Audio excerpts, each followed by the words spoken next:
the end. Back over, yeah.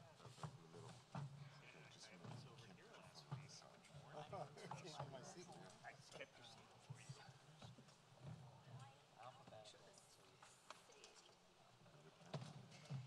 We ready to go?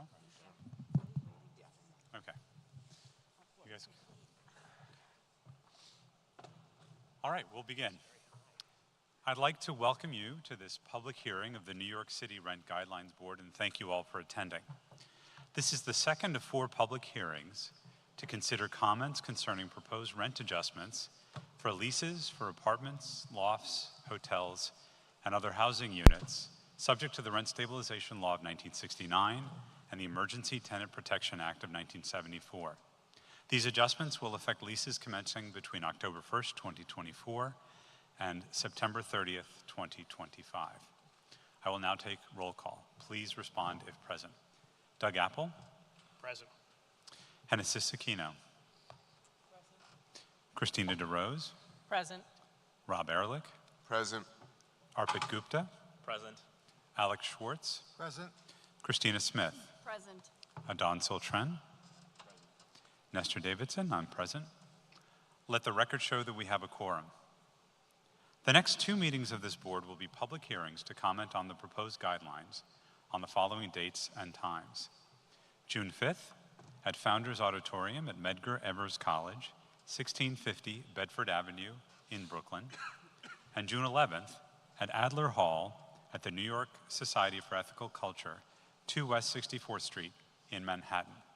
Both of these meetings will be from 5 p.m. until 8 p.m. Anyone who wants to comment on the proposed guidelines at a public hearing must sign up to speak. People wishing to speak at the public hearings can pre-register in advance, either through our website, nyc.gov/RGB, or by calling 212-669-7480 from 9 a.m. until 5 p.m. Monday through Friday. Pre-registration ends at noon on the business day prior to each hearing. For those who do not pre-register for the hearings, registration is also available at the public hearings from 5 p.m. until 8 p.m. All of our public hearings will be live streamed, and Spanish interpretation will be provided at each hearing. We also accept comments on the proposed guidelines outside of our public hearings. You can submit written, audio, and video comments for the board to review through June 11th. Instructions on how to submit these comments will be available on the board's website at nyc.gov/RGB, by email at ask@rgb.nyc.gov, or by calling the RGB at 212-669-7480. Our final vote on the guidelines will take place on Monday, June 17th, starting at 7 p.m. at Assembly Hall at Hunter College, East 69th Street between Park and Lexington Avenues. The public may attend in person or may watch the vote live by streaming it on the RGB's YouTube channel. To find out how, visit the RGB website, again, nyc.gov/RGB, or call the RGB at 212-669-7480 between 9 a.m. and 5 p.m. Before we proceed, I would like to go over the rules and procedures for those who are testifying before the board. If you wish to speak, you must confirm with RGB staff at the registration table located near the entrance of this hall. Speakers will not be called if you have not checked in at the registration table. There are Spanish interpreters here today. When registering to speak, please notify the staff if you would like an interpreter. I will try to call several names in advance to let you know that you will be soon called to speak. If you have materials to distribute to the board, please give them to the RGB staff sitting at the sign-in table near the entrance. I will attempt to alternate speakers between tenants and owners, but this may not always be possible. In order to accommodate as many speakers as possible, each speaker will have 2 minutes to give their testimony. An additional 2 minutes of speaking time will be given to those speakers utilizing interpretation services. To help speakers keep track of their time, we have a clock. We will start the clock when you begin speaking. The clock will beep once the speaker has 30 seconds left, and will continue beeping when the allotted 2 minutes are up. If you are still speaking at the end of 2 minutes, I will ask you to quickly wrap up your testimony. We expect many speakers, and the board wants to hear from as many of you as possible in the time we have for this hearing. We understand that it may be difficult to say everything you want us to hear in just 2 minutes, but please understand that it is our responsibility to try to make sure that everyone who has taken the time to come here and testify will have a fair opportunity to be heard. Thank you for your cooperation, and the board is looking forward to hearing your comments regarding proposed rent adjustment guidelines. Owen, thank you. I'm sorry, your microphone's not on.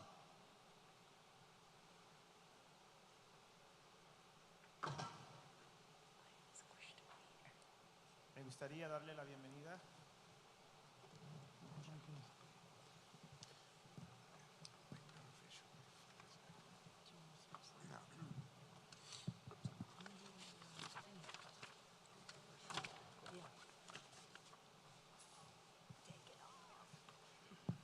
Probando. Great, thank you. My apologies. Me gustaría darle la bienvenida a esta audiencia pública de la Junta de Normas de Alquiler de Nueva York. Esta es la segunda de las 4 audiencias públicas que tomarán en consideración sus comentarios sobre los ajustes de alquiler propuestos para la renovación de contratos de alquiler de apartamentos, lofts o altillos, hoteles y otras unidades de vivienda sujetos a la Ley de Estabilización de Alquileres de 1969 y la Ley de Urgencia de Protección de Inquilinos de 1974. Estos ajustes afectarán la renovación de contratos de alquiler a partir del 1 de octubre de 2024 hasta el 30 de septiembre de 2025. Ahora pasaré lista. Por favor, responda si está presente. Doug Apple, presente. Genesis Aquino, presente. Christina DeRose, presente. Robert Ehrlich, presente. Arpit Gupta, presente. Alex Schwartz, presente. Christina Smith, presente. Adán Soltran, presente. Y Nestor Davidson, presente. Que conste en actas que hemos logrado un quórum. Las 2 próximas reuniones de esta Junta serán audiencias públicas para comentar sobre las normas propuestas y se celebrarán en las fechas y horas siguientes. El 5 de junio de esta semana en el Founders Auditorium del Medgar Evers College, ubicado en el 1650 Bedford Avenue de Brooklyn, de 5 a 8 de la noche. Y el 11 de junio en el Adler Hall del New York Society for Ethical Culture, ubicado en el 2 West de la calle 64 de Manhattan, de 5 a 8. Todo aquel que desee comentar sobre las normas propuestas en una audiencia pública debe inscribirse para declarar. Las personas que deseen declarar en las audiencias públicas pueden preinscribirse con antelación. Puede preinscribirse en línea a través de nuestra página web nyc.gov/RGB o al llamar al 212-669-7480 de 9 a 5 de la tarde de lunes a viernes. Esta preinscripción finalizará al mediodía del día laborable anterior de cada audiencia, y quienes no se preinscriban para las audiencias también podrán inscribirse en las audiencias públicas de 5 a 8 de la noche. Todas las audiencias públicas se transmitirán en directo y habrá interpretación al español en cada audiencia. También recibiremos comentarios sobre las normas propuestas fuera de nuestras audiencias públicas. Puede presentar comentarios por escrito, por audio o video a la Junta hasta el 11 de junio. Las instrucciones para presentar estos comentarios estarán disponibles en el sitio web de la Junta, nuevamente en el NYC/RGB, y por correo electrónico a ask@rgb.nyc.gov o al llamar a la Junta RGB al 212-669-7480. Nuestra votación final sobre las normas se llevará a cabo el lunes 17 de junio a partir de las 7 de la noche en el Assembly Hall del Hunter College, en la calle 69 Este, entre las avenidas Park y Lexington. Las puertas se abrirán a las 6 de la noche y le animamos a llegar temprano para evitar retrasos y ayudar a agilizar la entrada de todos los miembros del público. Si no puede asistir en persona, se podrá seguir la votación a través de la transmisión en directo en el canal de YouTube de la RGB. Y para informarse de cómo hacerlo, visite nuevamente la página web del RGB, nyc.gov/RGB, o llame al RGB al 212-669-7480 entre las 9 de la mañana y las 5 de la tarde. Antes de continuar con los testimonios, me gustaría repasar las normas y procedimientos para quienes declaren ante la Junta. Si desea declarar, deberá confirmar su presencia con el personal de la RGB en la mesa de inscripción situada cerca de la entrada de este salón. No se llamarán a aquellos que no se hayan inscrito con el personal de la mesa de inscripción. Tendremos intérpretes de español esta noche y cuando se inscriba para hablar, notifíquele al personal si desea intérprete. Una pequeña paréntesis en esto, si necesita equipo de interpretación para escuchar la interpretación de forma simultánea, por favor pase afuera ahora y procure el dispositivo. Intentaré anunciar varios nombres con antelación para que sepa que pronto se le llamará para declarar. Y si tiene material para distribuir en la Junta, debe entregárselo al personal del RGB que se encuentra en la mesa de inscripción cerca de la entrada.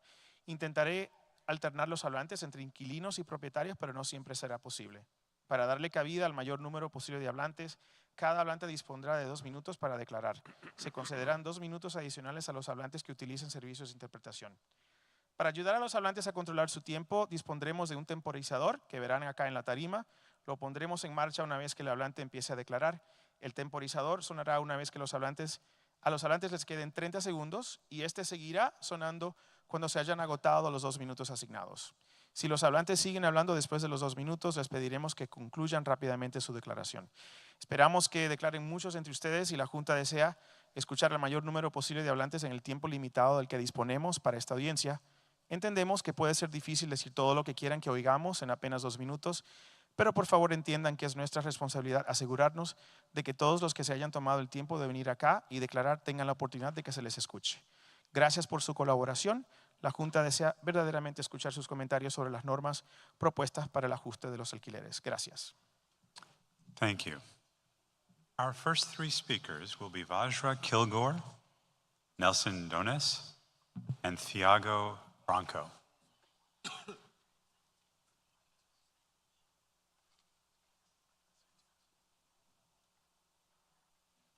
Sorry, we have a microphone right there. over there. Thank you so much.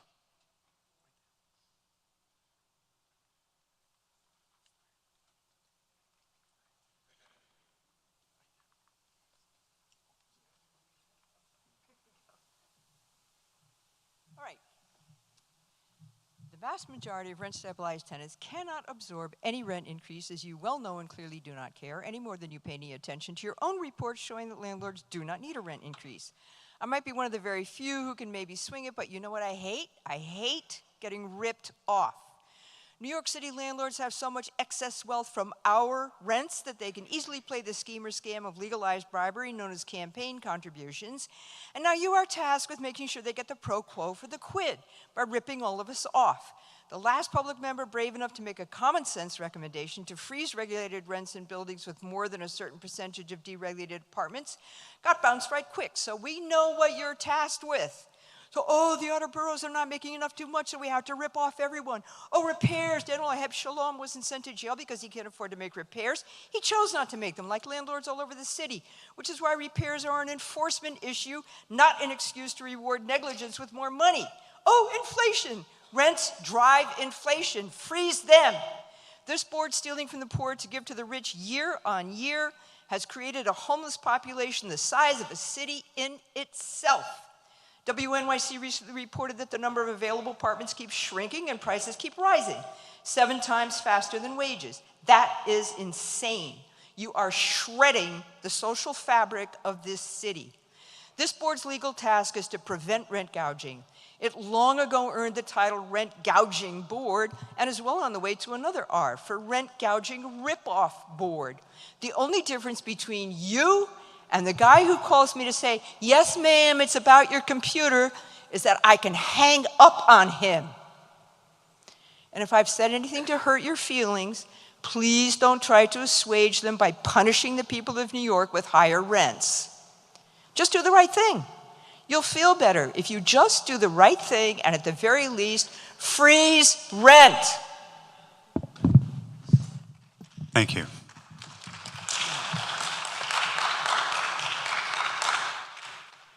Mr. Donis?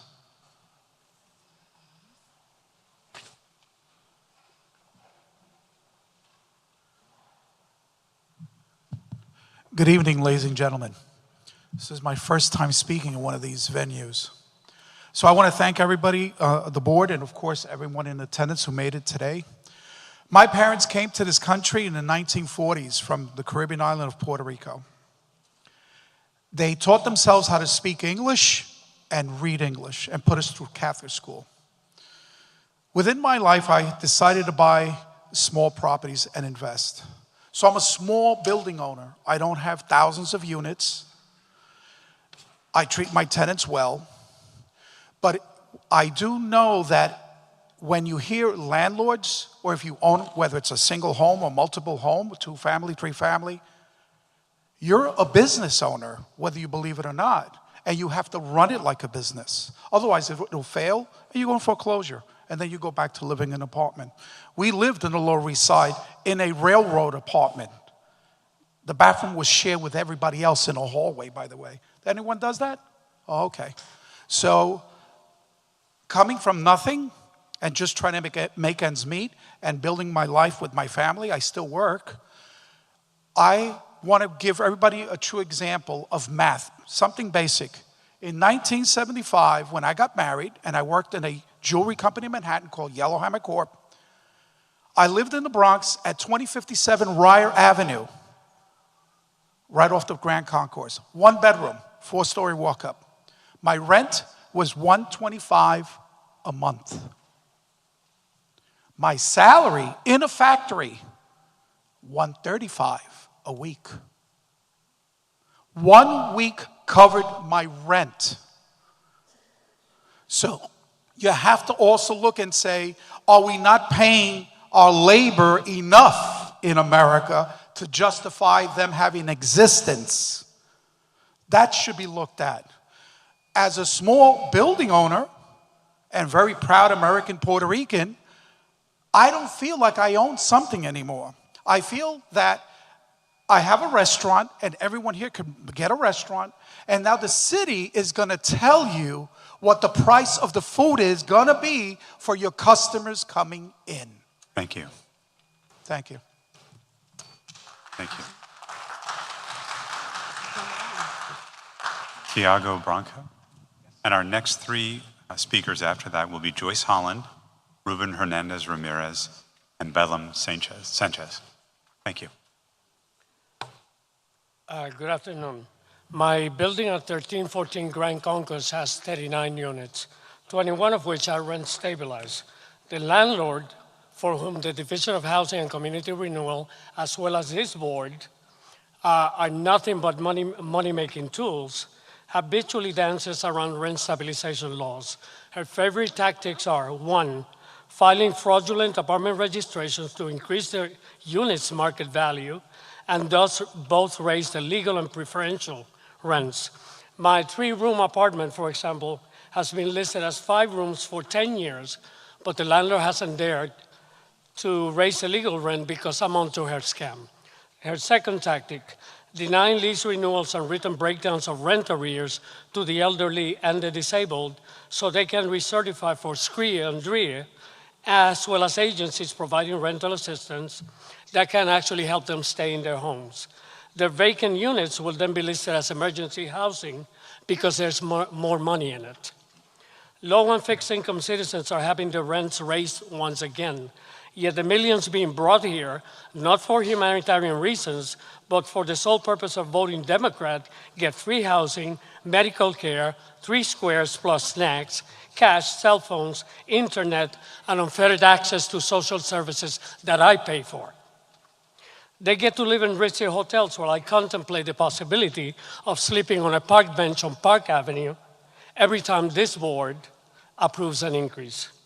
In case the audience doesn't know, this board is divided into 3 groups. The owner camp representing my unscrupulous landlord, the tenant camp supposed to be fighting for me, and the ostensibly impartial public camp playing all 4 sides of the fence in the name of the common good. Right. There's no questioning where the owner's camp's loyalties lie, but I wonder who's really buttering the other 2 camps' bread. Whatever happened to their ethics, to the integrity once at the core of their moral compass? I beseech you to stop helping landlords profit from our constant fear of homelessness. Do the right thing for a change and vote no on the proposed increase, or at least table them until our economy has improved and the country has been reclaimed. Axe this increase. Thank you. Thank you. Joyce Holland.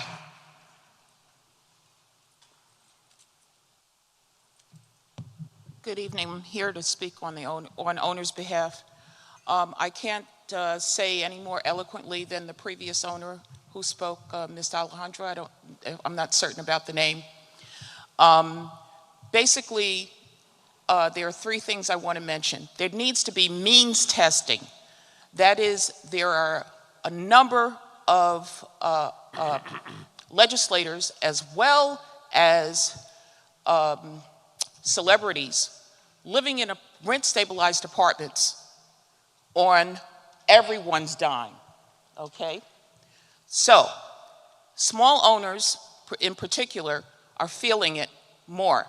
40% insurance costs, 8.5% increase on the water. Taxes, as you well know, are going up. It's insurmountable. The other thing that needs to be mentioned is, contrary to what everyone believes, no one is making money. No one. That is on the owner's side. Small owners are hurting badly. As the previous owner mentioned, he works. Some of us take on a second job just to keep up with the bills. And I think I'll end there. Thank you. Thank you. Ruben Hernandez Ramirez.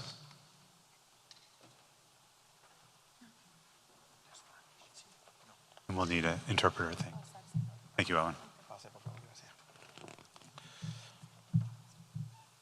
Hola, buenas tardes. Hello, good afternoon. Mi nombre es Rubén My name is Ruben, y soy parte de Movimiento por Justicia del Barrio, and I am part of Movimiento para Justicia del Barrio, una organización que lucha por vivienda digna. an organization that fights for just and worthy living spaces. El día de hoy estamos aquí para exigir a ustedes que no queremos ningún aumento de renta. We are here today to demand of you that we do not want a rent increase. Esa es nuestra demanda. That is our demand. El acceso a vivienda digna en la ciudad es cada vez más caro. The access to just and worthy living spaces in this city becomes more and more expensive every single year. Yo, al igual que millones de migrantes con nuestras familias, no queremos ningún aumento de renta. Myself, along with millions of other migrants and immigrants in this city, do not want a rent increase. Todo lo contrario, queremos vivienda digna y accesible para personas de bajos recursos. On the contrary, we want accessible living spaces for everyone. Yo en lo personal sufro para poder pagar mi renta mes con mes.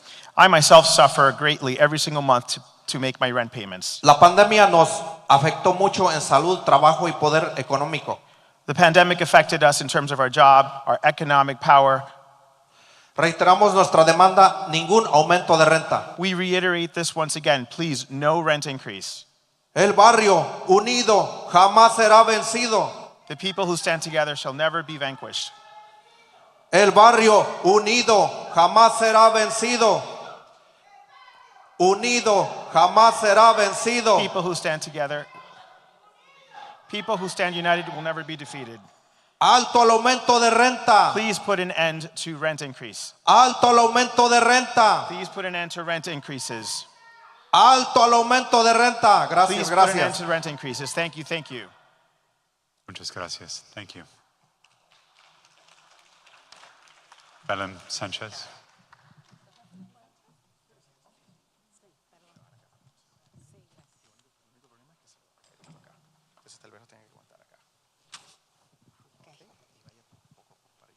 Sí.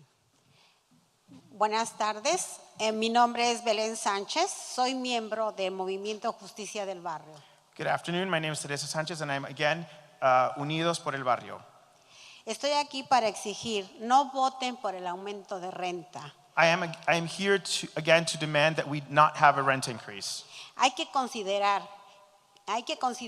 que una persona que gana 12 pesos por hora, trabajando 8 horas al día, por 5 días a la semana, recibe un sueldo de 1920 y luego,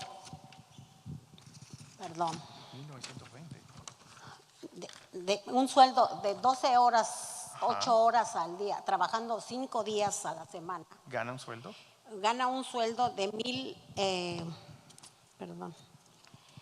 1920. We have to consider that someone who has a job where they earn $12 an hour, works 8 hours a day, 5 days a week, earns $1,920. Consideramos los siguientes gastos. Los gastos estimados al mes son 900 pesos de renta, 800 pesos en comida, $130 en transporte, queda 90. Considerando que sea una sola persona, hay que ver los gastos adicionales. Señora, tiene que esperar para que vayamos. If you look at the monthly expenses, $900 worth of rent, $800 in Comida. food, and $130 in utilities. Solo quedan 90 pesos. Only $90 are left. Considerando que sea una sola persona, hay que ver los gastos adicionales. Si tienen hijos, serían. And that's only for a single person. You have to look at additional expenses if they have children. Serían útiles escolares, ropa, internet. It would be school supplies, internet, clothing. El aumento en la renta afectaría directamente a los bolsillos de las personas. And this rent increase would directly impact people's pockets. Y eso es todo lo que tengo. That's all. Y solamente que el barrio jamás será vencido. People who stand united will never be defeated. Alto al aumento de rentas. Please put an end. Please put an end to rent increases. Alto al aumento Please put de an end to rentas. rent increases. Eso es todo. That is all. Thank you. Muchas gracias. Thank you. Jamás será vencido. Thank you. Our next three speakers will be Brenda Irizarry, Crystal Parrish, and Alan Fletcher.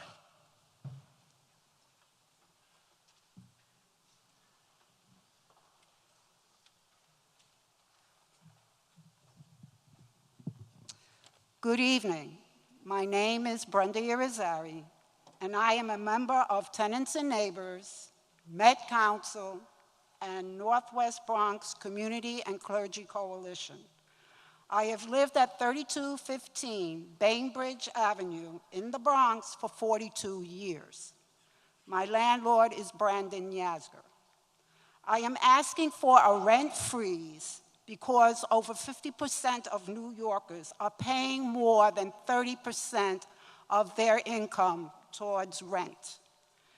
Currently, my rent is affordable due to tenant longevity and reasonable rent increases.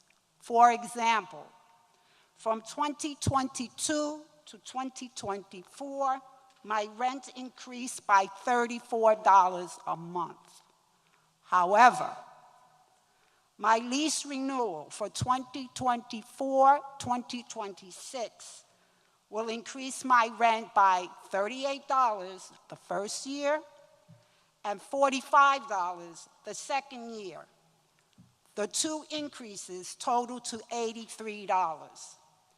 If the RGB continues to approve rent increases of this nature, I worry that I won't be able to afford my apartment on a fixed income.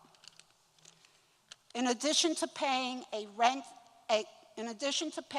higher rent every 2 years, there's a reduction with service. My landlord is saving money on heat, while I pay more and get less. In closing, tenants need relief. Many families and individuals are rent burdened. Essential services and repairs lag behind. The RGB's proposed lease renewal increases will further housing insecurity and displacement. Therefore, I am urging the board to vote for a rent freeze. Thank you. Thank you. Crystal Parrish.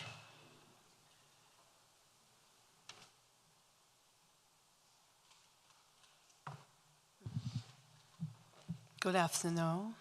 My name is Crystal Parrish, and I live at 225 West 123rd Street in New York City. The name of the management is Kraus Management that has many buildings here in Manhattan, in the Bronx, Brooklyn, Queens. But I'm not just standing here just for myself. I'm standing here for all my neighbors. Every last one of them in this room right here is my neighbors. The Word of God said to love thy neighbor as thyself. We are here today because we need a freeze on our rent. We can't afford this high rent. From last year, they wanted 3.5 to where I was living. And now they want more money for just one year. Now it's a higher increase of rent. We have people here that's disabled. We have people here that has large families. We have people here that also that has disability. You know, we cannot afford any of these high increases and more high increases again, because soon we will be homeless. We need our apartments. We need a roof over our heads to continue to have the livelihood that we have. Now, my management, again, is Ashland Management. Also, the owner there is Joseph M. Mayoff. From August up into December, the lobby door in my building was broken. The intercom was broken. I talked to the management more than one time. Nothing was not done until this year when I got HPD involved and had the city inspectors to give them 8 different violations because we didn't have no safety and security there. The laundromat was broken, all the machines.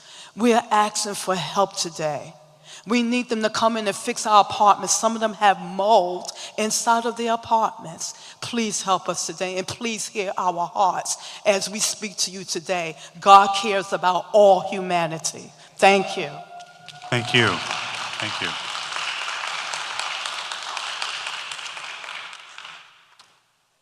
Alan Fletcher, and our next 3 speakers after Mr. Fletcher will be Santos Cepeda, Redis Galvez, and George Sodorov. Good afternoon. I'm currently at 276 119th Street. The main portion or question I have is, how can there necessarily be any increases, especially with mine? It's been $50 just for this lease, when there currently, since January, HPD has found 12 violations. The landlord has been found with 4 false certifications. There's been a sewage complaint going on. There's been a vermin complaint in my apartment. There's been a vermin complaint found by HPD in the basement and in the first floor, and then also the rubbish HPD has also violated.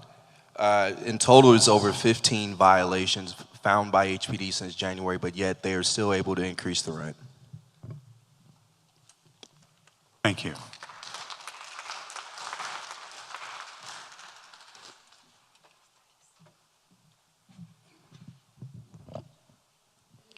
Hello, buenas tardes a todos ustedes que están sentados y a los que están presentes. Hello, good afternoon to all of you who are here, those of you that are seated in the audience as well. Mi nombre es Redis Galvez. ¿Su nombre, señora? Redis Galvez. My name is Reyes Galvez. Vengo sobre esta situación en que se está viviendo hoy el inmigrante en este país. And I come here to speak to you regarding the situation that we're living in right now in this country.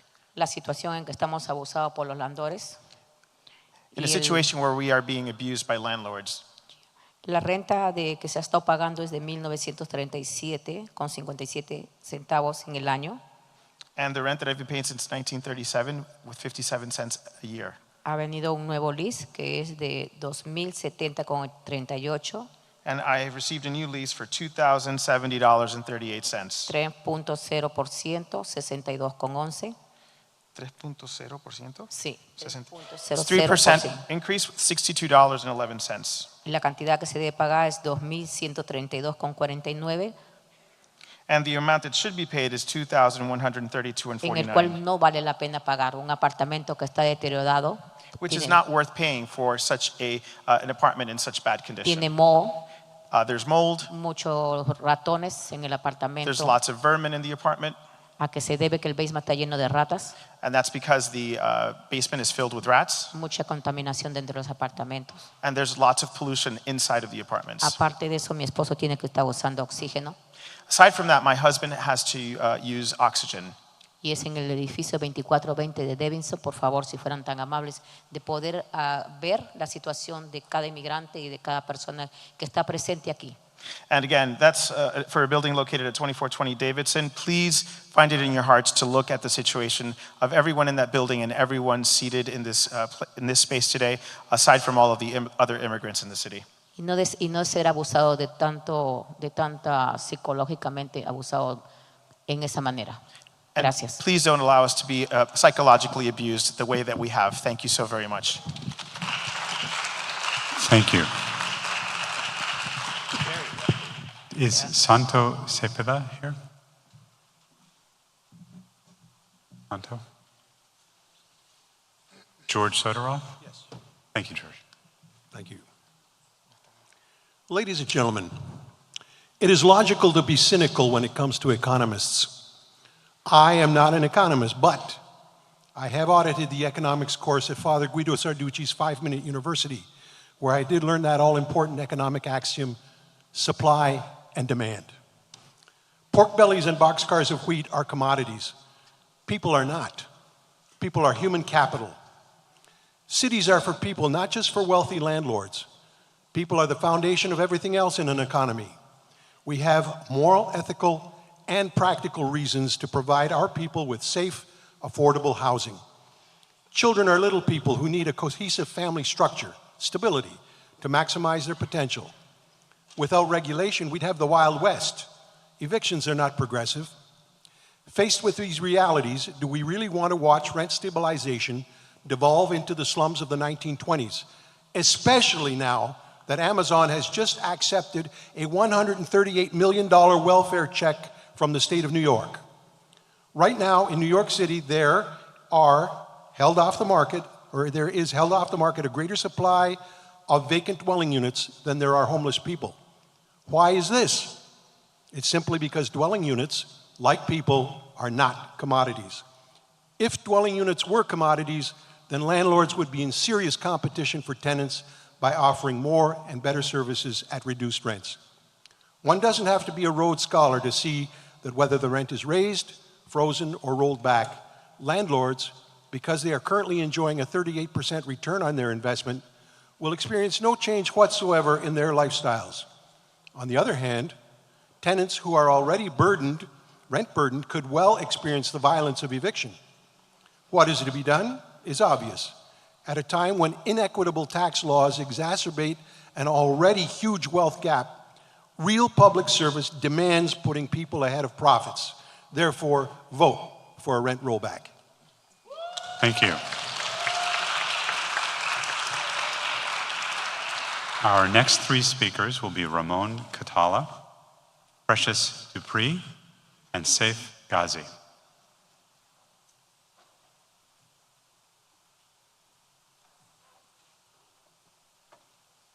Go on. Buenas tardes a todos. Good afternoon to all.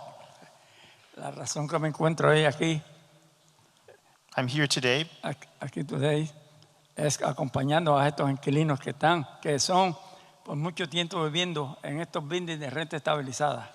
I'm here to support so many of the tenants that are here today that have been living in rent-stabilized apartments for such a long time. Los caseros han hecho sus ganancias muchos años atrás. And of course, landlords have made lots of money in previous years.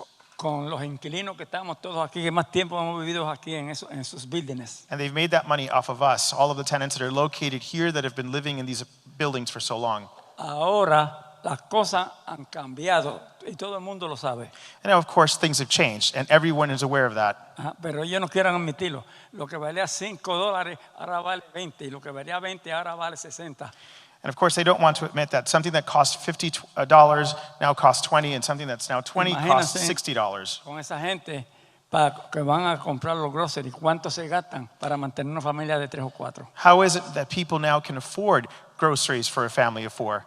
Yo he tratado de mudarme para esos buildings, edificios nuevos aquí en el Bronx.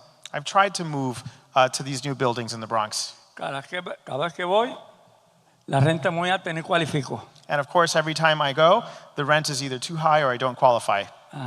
La renta es para esas personas que trabajan en la Quinta Avenida y en Wall Street que tienen un buen salario. Those rents and those apartments are actually for people that work on Fifth Avenue, that work in Wall Street and can afford that rent.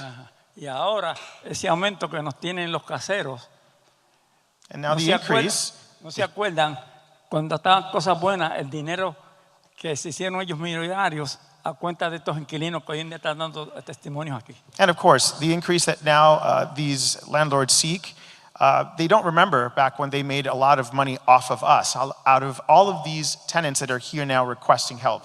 Bueno, yo quiero decirle a todos ustedes, a todos los caseros, a todos los que estamos aquí, que nos unamos toditos en el Bronx para seguir con el Bronx adelante, pero con estos aumentos no vamos a llegar a ningún sitio.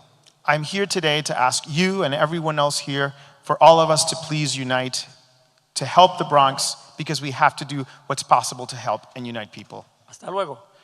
Thank you. Until later. Thank you. Precious Dupree.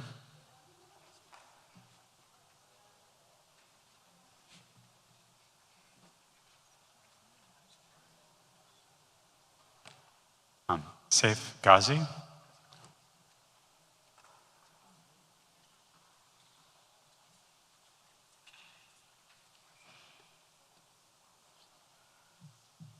All right. Hello, everyone. My name is Saif. I am a 21-year college student, and this is actually my first public hearing. So I wanted to preface by starting off with a few points. I think it's kind of, or I should say it's largely absurd for us to be having this hearing today, given what we all know to be the current economic and political state of this nation. Since 2021, which it's been 3 years, there has been this nation has seen the third largest wealth transfer in my 21-year-old lifetime, which is, from an economic perspective, that's unforeseen. 3 large wealth transfers in my lifetime alone means that the middle and working class have basically ceased to exist. And to be clear, these are wealth transfers in which wealth is moving to the top, i.e. the small landlords and the large landlords that we're all here trying to somehow support today. So I find it honestly abhorrent that this council would consider even increasing the rent, knowing that the large majority of this city in the current economic state can barely afford necessities. And I do not have a list of sources to name off the top of my head, but we are all aware that the cost of living has increased almost, I believe it was 200%. Cost of groceries has increased 200% in the past 2 years, I believe it was, according to the New York Times. And so in that context, I want to urge you to think about what this city will look like in 10 years or 20 years, when the working class has, by all means, ceased to exist. What will happen to the cohesion of the city, the social fabric? The social contract that keeps this nation alive will cease to exist. We're at a wealth disparity that is greater than revolutionary France currently in the United States. And we are still considering squeezing more money out of the people who have none left. Thank you. Thank you.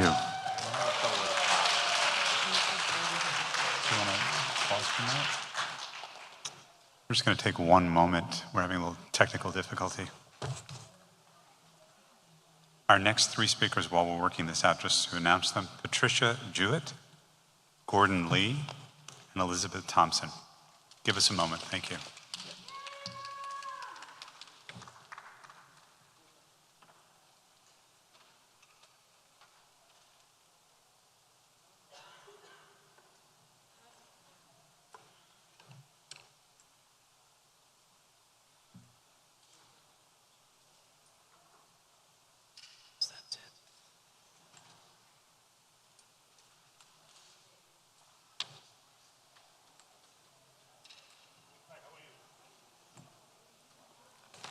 Good evening. Are you guys ready?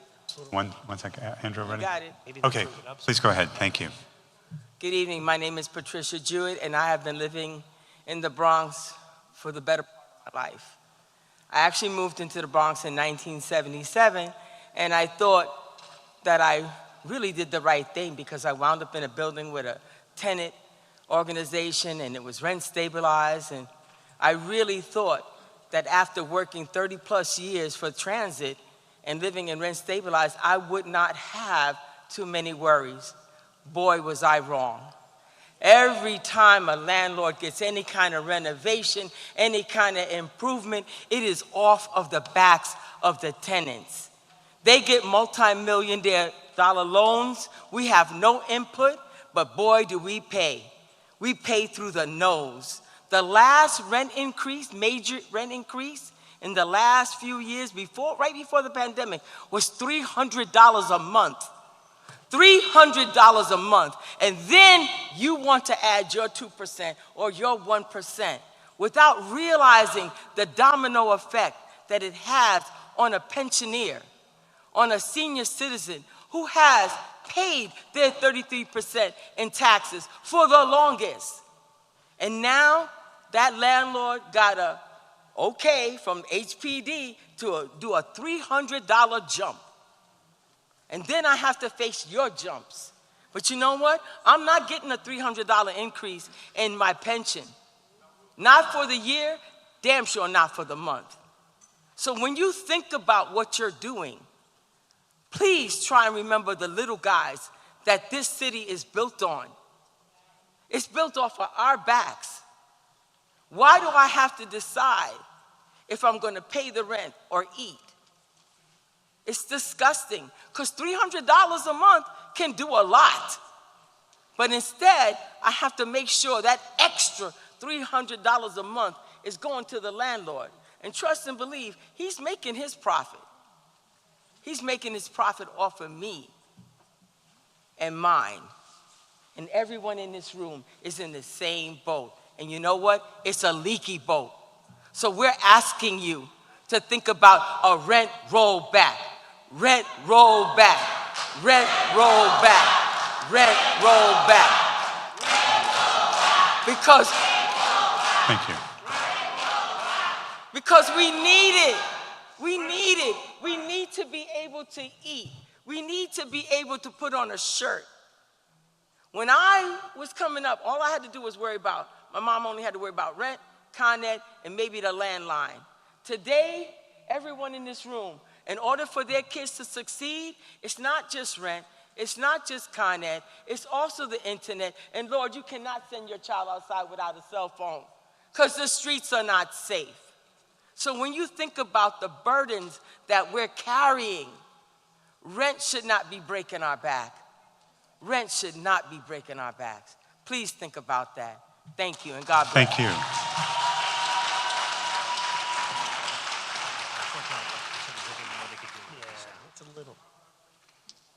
Gordon Lee.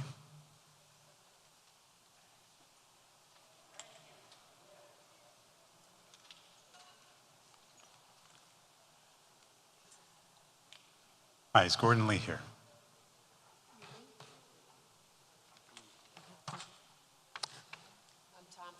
Elizabeth Thompson? Thank you. Thank you.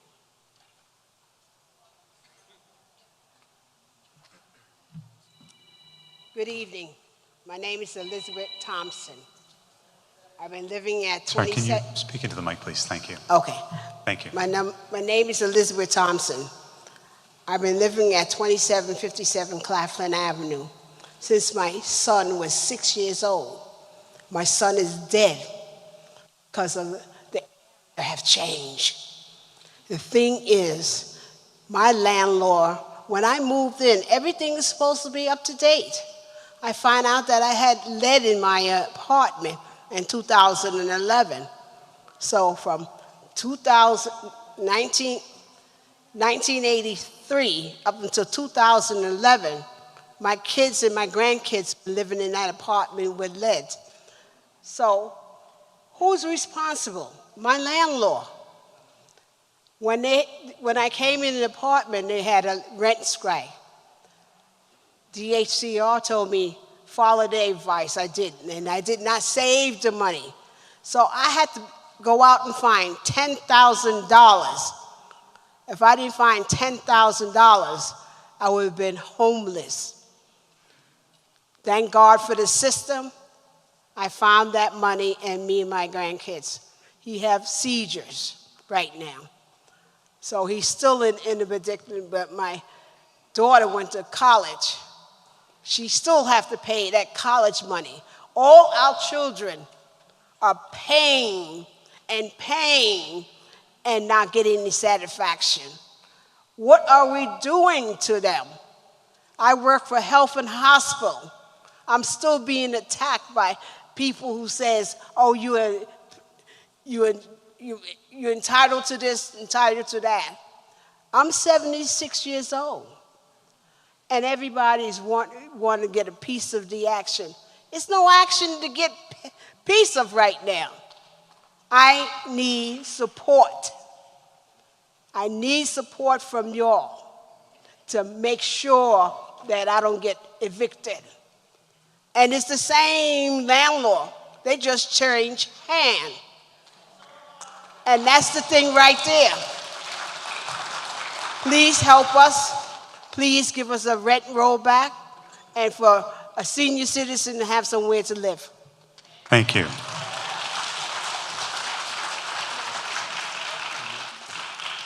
Our next speaker is Heriberto Atreche.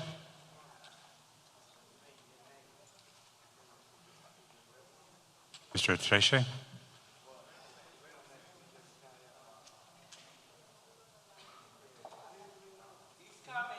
Okay, thank you. And I'll just remind everyone that we can still hear from Gordon Lee, Precious Dupree, if she's here, and Santo Cepeda.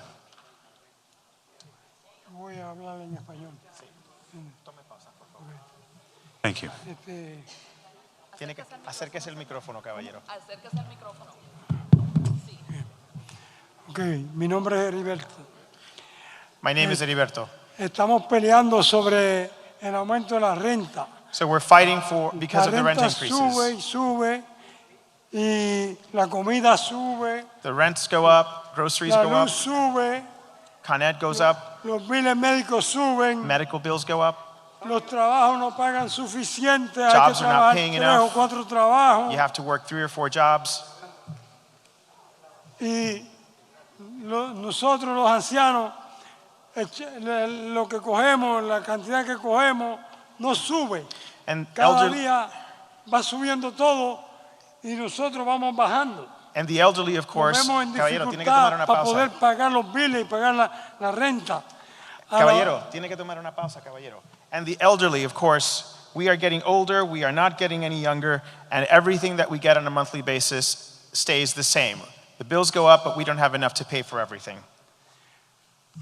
Nosotros ya, los ancianos, no podemos trabajar más de lo que hemos trabajado. We cannot work any more than we've already worked in our lifetime.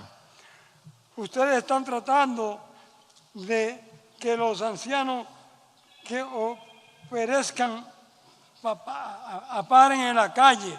Como ya no hay suficiente gente en la calle, en esa que vamos a parar en la calle, no tenemos otra alternativa. What you're doing is setting the elderly up to wind up on the streets, as if we didn't have enough people on the street already. We don't have any other alternative. Y eso es todo por ahora. That's all. Thank you so much. Thank you.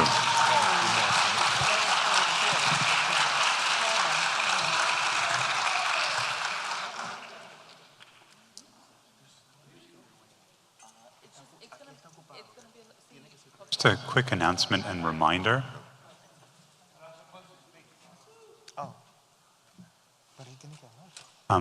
If you want to speak, please make sure to sign up at the desk outside the hall.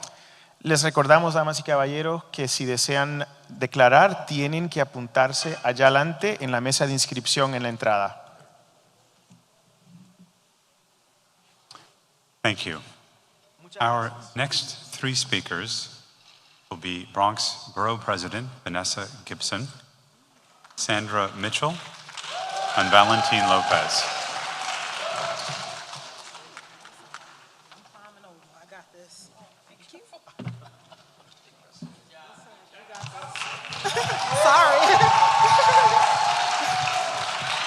Good evening, everyone. Bienvenidos a todos. Welcome to the Bronx. Thank you to the Rent Guidelines Board, to our chair, Nestor Davidson, and all the members of RGB. I officially welcome you to the Bronx. And I thank you for convening tonight's meeting. Truly appreciate the opportunity to testify right here in our borough of the Bronx regarding the proposed rent hikes that the RGB is considering. Access to safe, quality, and affordable housing is a fundamental right. The rent stabilization system is one of the cornerstones in our city of affordable housing, and we must continue to protect it. It is proven to be a lifeline to help so many working and middle-class families remain in their homes and in their neighborhoods. Over the past several years, our city has faced numerous challenges related to housing and helping residents stay in their homes. Since the end of COVID, we've seen about 7,000 residential evictions in the Bronx alone, and the rate of evictions is rising. That ain't right. As one of the prime sponsors of our city's historic Right to Counsel legislation, thank you to CASA Bronx and everyone that fought for Right to Counsel. I know the impact that families experience when they're facing eviction. I'm concerned about the recent decline in the percentage of tenants in housing court that are receiving Right to Counsel. Only 40% of Bronxites in housing court had access to legal representation in the final quarter of 2023. I will continue to be a loud voice to ensure that it is strengthened and the New York City Council and the Adams administration fully fund Right to Counsel. As the inflation continues to address so many of the concerns that we're facing in this borough, let me just wrap up and say that these proposed hikes would be devastating for hardworking middle-class families during an unprecedented housing crisis. I urge the RGB to protect New Yorkers and Bronxites by rejecting these proposed rent increases and saving the housing stability and the housing infrastructure in this city. At this critical time, we cannot and we should not support any rent increases that will further punish and penalize our tenants and have lasting consequences on the Bronx and the city of New York. The full testimony will be submitted officially to the members of the RGB, but as a collective, this Bronx is united, this borough is united, and we ask for your full consideration to reject the proposed rent hike increases for New Yorkers and stand with tenants, because tenants have endured far too much and we need your support. Thank you so much and good evening, everyone.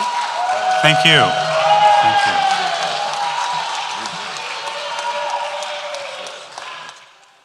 Sandra Mitchell? Okay, no rush. Oh, no. Can we get a microphone? Okay, one moment, please, ma'am. Well, the mic on the other side, 1 second. 1 second, we're going to get it over to you.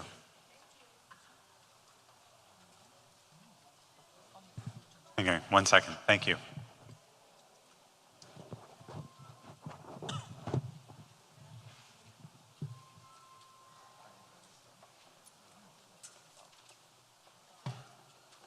Ryan, you got it. Yeah, the mic has to go up there. Thank you for your patience. 1 moment. Thank you.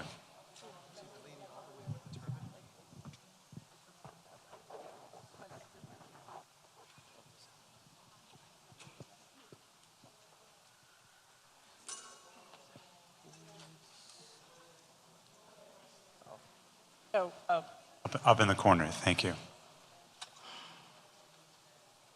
Founder.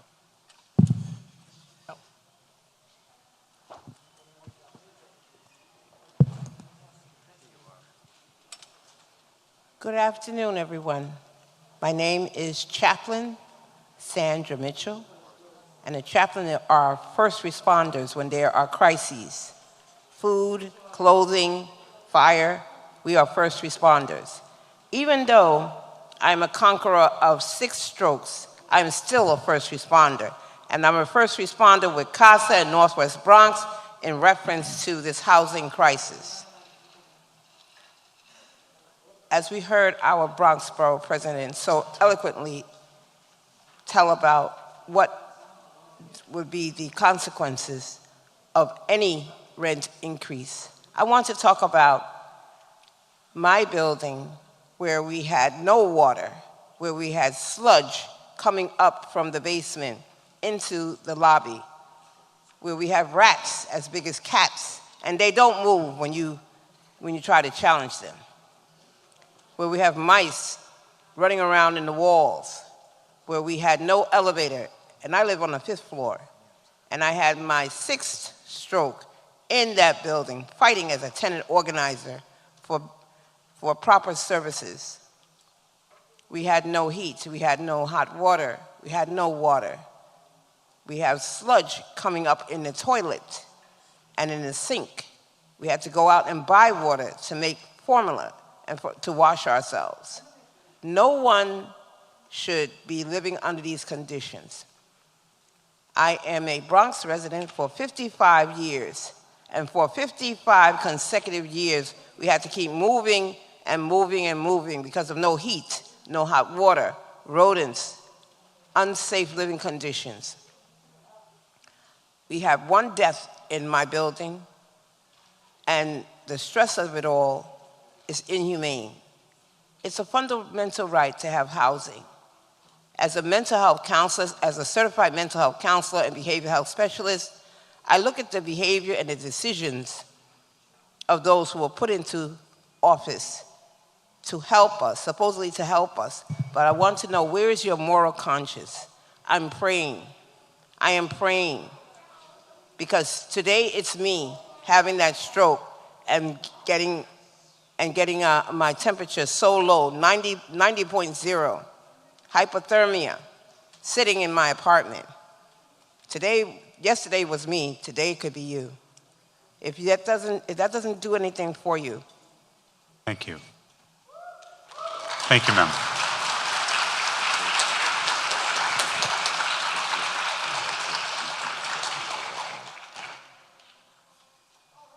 Our next speaker will be Valentin Lopez.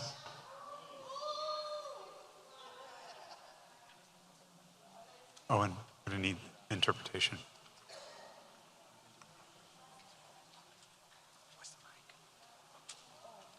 Valentin Lopez.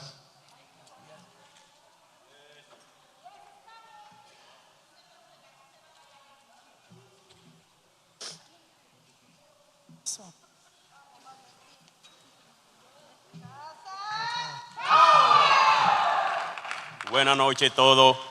Good evening to everybody. ¡Casa! ¡Power! En casa hay. ¡Poder! ¿Y qué queremos? ¡Justicia! ¿Y cuándo? ¡Ahora! Tengo para decirle, mi nombre es Valentín López, vuelvo y le repito.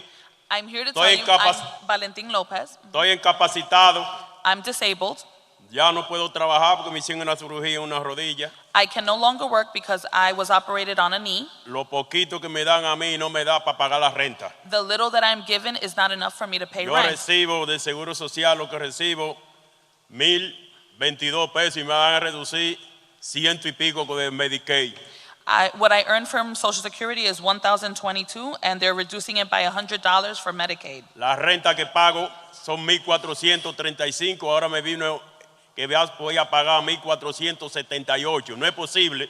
What my current rent is $1,435, and I received something stating that it's now going to be $1,478, and I cannot do that. It's impossible. Yo creo que eso no es justo. I Lo que don't están think that's haciendo. fair what they're doing. Tengo 3 niños. I have 3 kids. El más chiquito tiene 7 años. The youngest is 7 years old. A veces me da apuro cuando él me pide algo en la calle que yo no tengo para dárselo o Sometimes brindárselo. I feel really bad when we're outside in the street and he's asking me to get him something and I'm not able to. Muchas veces le saco la vuelta por donde están los vendedores vendiendo para no pasar vergüenza. Sometimes I walk him around where the vendors are not outside selling because I'm too embarrassed. Porque él no entiende cuando uno le dice no tiene dinero, él cree que uno está mintiéndole. Because he doesn't understand when you tell him you don't have money, he thinks you're lying to him. No es posible eso, que eso siga sucediendo en este país tan poderoso como New York. That's impossible that something like that continues occurring, especially in a place like this, like New York. También tengo para decirle, I would also like to tell you, eso no es justo, no es justo lo que están haciendo. it's not fair. It's not fair El what you're casero doing. no repara. The landlord does not fix anything. En febrero hubo un incendio en el edificio en el 115I de la 169 Street. Y hay 8 personas desplazadas. Hasta el día de hoy todavía no, el juez le dio una orden hasta mayo 31 para reparar y todavía no han hecho nada. So in February, there was a fire in some building on 173rd Street. There were about 8 people displaced, and the judge gave them until May 31st to make some repairs and do some stuff, and they didn't do anything. Ahí tengo una vecina que vive allá en el piso, que yo vivo en el piso 6, que no puede bajar aquí porque está incapacitada también. I have a neighbor that's on the 6th floor that she is not able to come here because she's disabled as well. Eso no puede suceder en una nación como esta tan poderosa. That can't happen. Eso es como un crimen. That can't happen in a nation like this that's so powerful. That's basically a crime. Ustedes están sentados ahí, reunidos, ustedes 9. You're sitting there all reunited. Yo quisiera que there, the 9 ustedes of you. tuvieran conciencia y fueran a la corte de housing ahí, que yo voy todos los lunes a hacer alcance ahí, oriental. I would like for you all to have a little bit of consciousness and, maybe take a trip to housing court where I go every Monday to help out and provide a little bit of support there. Y ha visto como la gente se desmaya en la corte, que no saben qué hacer. I've seen how people have actually fainted in court because they just don't know what to do. Muchas veces desplazan a la familia con hijos, no importa que sean chiquitos como sea, lo tiran a la calle. Many times they displace families with little children and they don't care and they just throw them out onto the street. Los landos tienen su abogado en la corte, se ponen mansitico con los clientes, con los inquilinos, y se le ponen muy complacientes y lo hacen firmar injustamente. Eso no puede seguir sucediendo en este país. The landlords have their own lawyers there, and then they get all, hard and in the tenants' faces, and then, make a tenant sign, and, it's not fair, and that can't keep continuing to happen. Yo mismo no sé ni qué haga hasta ahora mismo, yo mismo estoy atrasado con la renta. Porque lo que me dan no me alcanza para pagar. I myself don't even know what to do because currently I'm behind on my rent because what I earn is not enough to pay it. Yo creo que es demasiado injusticia lo que hay con los landos ahora mismo, con ese aumento de la renta. No podemos seguir pagando renta. I think what's going on with the lenders right now no is más aumento de renta. It's just unfair what's happening. No más aumento. Don't increase the rent. Thank you. Tienen que ser conscientes. Muchas You have gracias. to be aware. Thank you. A nosotros no nos suben los sueldos. They don't increase our La comida income. está por la nube. Food is so high. It's Thank you. Extremely. Thank you. Eso es demasiado. It's too much. Yo creo que ustedes deben de tener conciencia, ustedes que están ahí, I think all of you there should have a little bit y of just pensarlo bien consciousness lo que están haciendo, And el crimen que ustedes están cometiendo and think Thank you. really con la well humanidad. about what you're Eso es doing una injusticia. and the Thank you. crime you're committing against is Gracias. humanity. It's an injustice. Muchas Thank Y you. gracias Casa, y gracias Thank por you. darme esta oportunidad. Casa.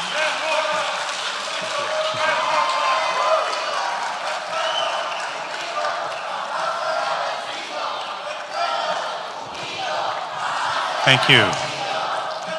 Our next speaker will be New York City Council member Pirina Sanchez.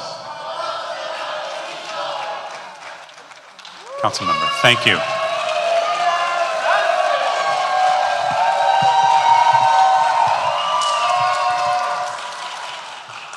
Good Thank you. evening.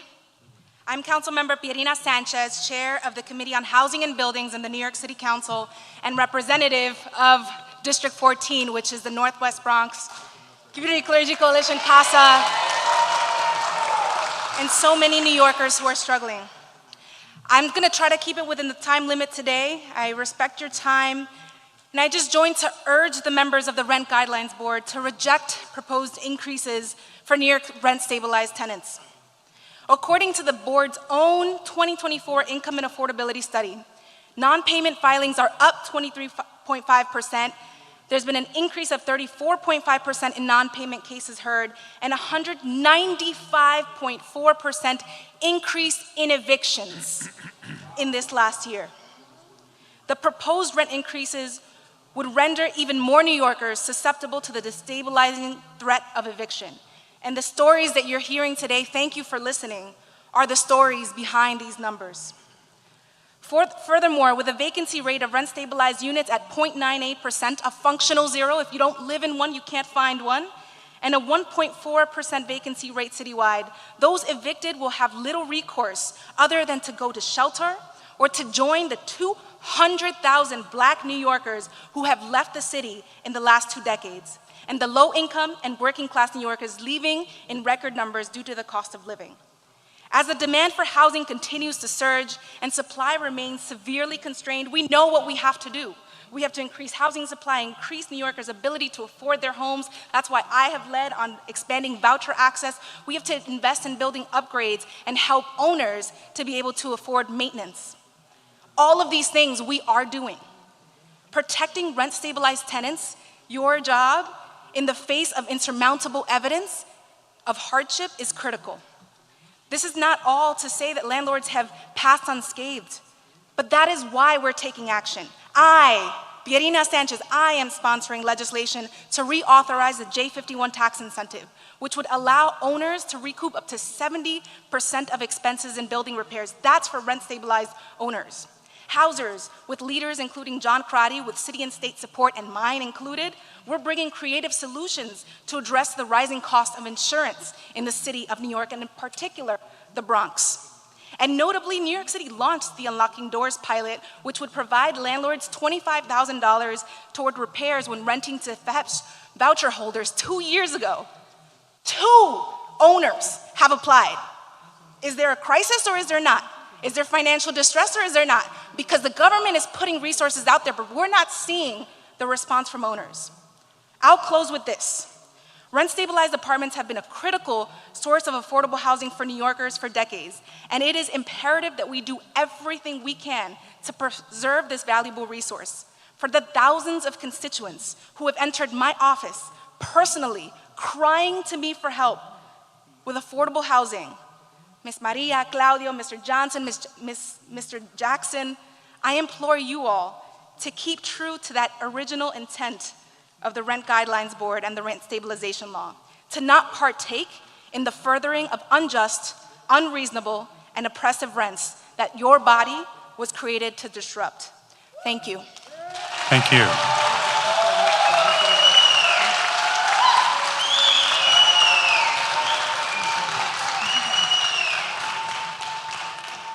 Thank you. Our next 3 speakers will be Enrolisa Ventura, Stephanie Caban, and Kendall Jackman.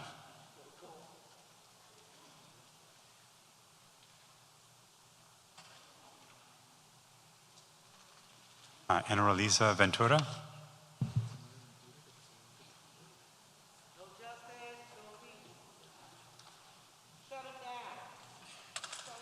We'll need a translator.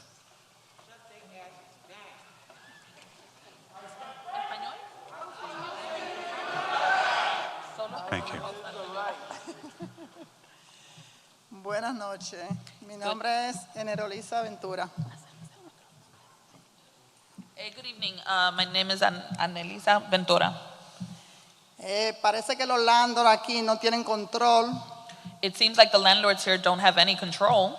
Ellos nada más tienen control para cobrar renta. But they do have control to raise the rent. Pero no arreglan. But they don't fix anything. No tienen super. They don't have supers. No le importa, nada más le importa que le paguen antes del 5 y si le pagan después del 5. They don't really care except that they want to be paid before the 5th, and if you don't pay them before the 5th, le cobran un 25%, $25 por atraso. They'll charge you $25 for paying late. Pero a ellos no le importa que tú tengas muchas ratas, que te caiga el agua. But they don't care that there's a bunch of rats. They don't care that water is falling on top of you. Que tenga la ventana rota. That the windows are broken. A ellos no le importa nada. A ellos lo que le importa es dinero. They don't care about anything, but what they do care about is money. That's it. That's it. Muchas gracias. Thank you very much. Thank you. Stephanie Caban. Thank you.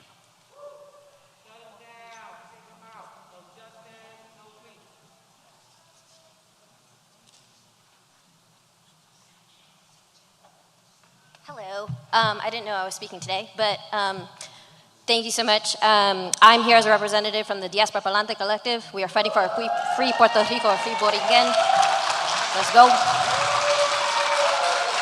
I'm also here as a representative and a member of the Northwest Bronx Community Clergy Coalition. Let's go, yellow shirts. one of our chants that we did today was, show us what community looks like, show us what democracy looks like, show us what justice looks like. And this does not look like that. Us right here, right now, this is what community looks like. This is what democracy looks like. This is what we're telling you, this is what justice looks like, and y'all are not doing that. And it is, some of the things that people have said are just unimaginable for people to hear. For some of us, it's imaginable. We have lived through it. And I don't think that some people understand that we are so much closer to being houseless or homeless than we are to achieving any sort of wealth that we will never be able to see. We are so much closer. We are one fire away. We are one building collapse away. And all of those, especially in the Bronx, are imaginable because it has happened to some of our buildings. And it is wild. It is absolutely wild. So we are that much closer. And what you're doing is creating a divide between the haves and the have-nots. You're just creating that divide. And that is not building community. That is not building democracy. That is not building justice. So we're here to tell you what it looks like. Please, please listen to us. Thank you. Thank you.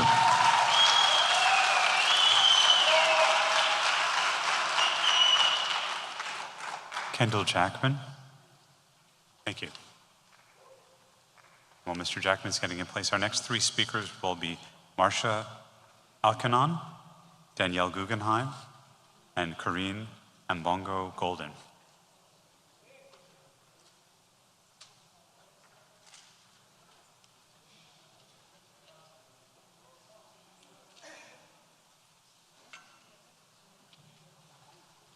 Good evening. My name is Kendall Jackman.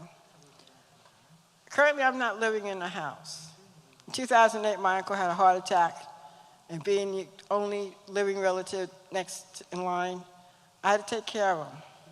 That caused me losing my job at the post office. In 2009, I found myself in the shelter system. In 2013, they put me in supportive housing, which I can't get out of. You want to talk about homeless? I'm a member of Picture the Homeless. I'm on the board of Bronx COT for Northwest Bronx. I belong to a few other organizations like New York City Community Land Initiative, where we're looking to make community land trusts so we have some affordable housing in the city. But I'm stuck. I come from a family who survived, my grandparents survived the Depression, raising my father and my uncle. I was raised by that group of middle-class people who owned homes, who bought cars, who went on vacation, who sent their children to college. Now the grandchildren are having a problem staying where we were raised, in Brooklyn, in Bronx, Manhattan, in New York City. I was here in high school when the city went bankrupt and the federal government gave us the finger. All the elders who have homes now stayed in 1970. They didn't go anywhere. But now you want to take their houses from them so you can build some business centers in East New York and around the city. We don't want any of that. All that high stuff you're building, we don't want it. We want regular homes. All the houses you heard about, they used to be something you wanted to live in. Now they're nothing you want to be anywhere near, but we have no choice. So you need to do as Stephanie asked you to do. And as Councilmember Sanchez did, don't raise the rent. It's bad enough now. We can barely afford it, and we don't get services for it. So if you want to do something for the people of the city, don't raise the rent. Thank you.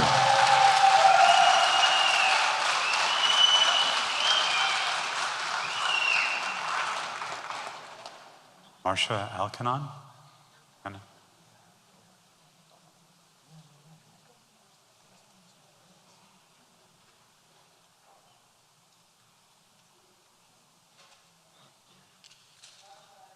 Marcia's not here. Okay, thank you. Danielle Guggenheim. Thank you, Danielle. Good evening. What I ask of you all, is not to see us as the other, but to see your story or your parents' story and ours. Many of us are immigrants, like many of you, or not you, but perhaps your grandparents or parents, here fighting for the American dream. The rents are too high. COVID has happened. Wages have not gone up. I really just want you to understand that it would be detrimental to families. You're making $15 an hour, maybe 18. The average rent in the Bronx, and I'm being conservative, is $2,000. What that gentleman said about his children, that's real.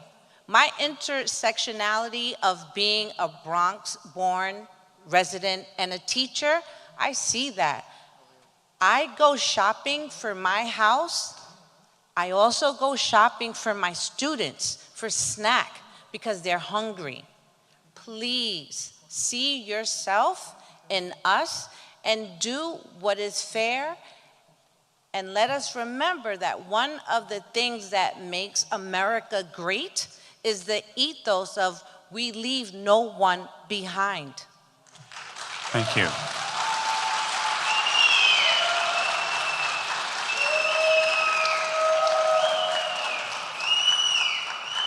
Corinne, thank you. Good evening, board. I have a story, but before I start, I want you to understand two definitions. One definition is Draculord. Draculord is a landlord that harass and strategically evict his tenant for no good reason. Then you have the vampire network. The vampire network definition is the elected official, RSA, REBNY, the bank, the promoter, everybody that work against the tenant. I live in a building of one of the best rich Draculord of New York City. One of his well-kept building collapsed, leaving 47 families without a roof over their head during the holiday in winter, December 2023. I have a story to tell you today. Once upon a time, a thriving city allowed their tenants to live and build a strong environment for their family. But few years later, the first megapole of the world, New York City, associated herself with the vampire network against the tenant with high rent, no effective logistics to help them. As a result, the vampire network, especially the rich Dracula, took over to get more money, to strategically harass and displace the tenant, thanks to the lack of honesty and a tremendous amount of greediness.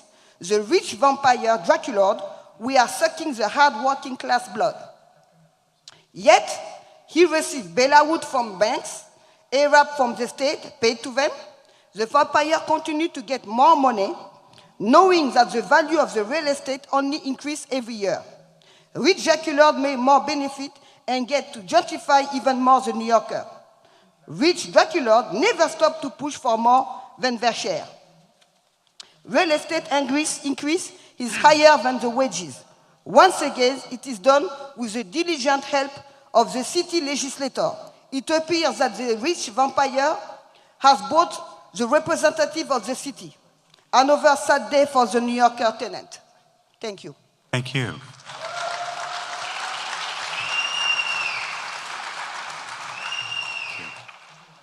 Our next three speakers, thank you, will be Linda Peterson, Liborio Agramante, and Nelia Ruiz. Linda Peterson, thank you. Okay, I just want to say thank you, good evening, and thank you for listening to us, because we need your help. My name is Linda Peterson, and I'm with the Northwest Bronx, and I'm so happy to be with Northwest Bronx. I've been living in my building, 2170 University Avenue, for 40 years. When I first moved there, it was nice, but then things got worse. The repairs wasn't getting done, and a lot of people in the building didn't know what to do. They didn't know their rights, they didn't know how to speak up. So then one day, I ended up joining Northwest Bronx. And because I joined Northwest Bronx, things started getting done. Repairs are getting done, but it still needs a lot. My super, he has more paint on his clothes than he puts on the walls. He walks around with his phone in his hand more than he does with the tools. And we have to tell, and I let the people in my building know, since Northwest Bronx has taught me a lot, that we have rights. And I tell them, if things are not done, you have to call 311. You have to speak up. Because if we pay our rent, then come on, seriously. And then sometimes when the elevators are broken or something has to be repaired, then they'll say, oh, you get a rent increase because they fixed the elevator. Why are you getting our rent going up to fix the elevator or to do the paint repeat? Because we're supposed to have elevators. There's 2 elevators in our building. You have seniors in there with wheelchairs, walkers.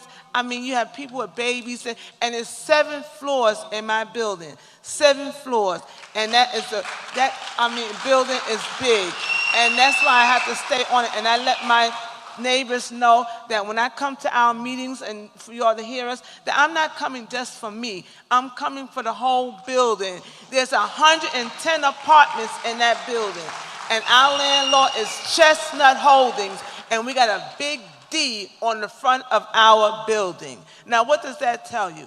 And I mean, so that's why I'm saying, thank you, and I pray that you all will help them to not to raise the rent. Right now, I'm retired, but not because I reached the retirement age. A lot of people don't know. They moved the retirement age up to 67. Right now, I'm getting survivor Social Security because my husband passed away, and we would have been married on May 25th, 40 years. You see that? So that's how long we've been living there together.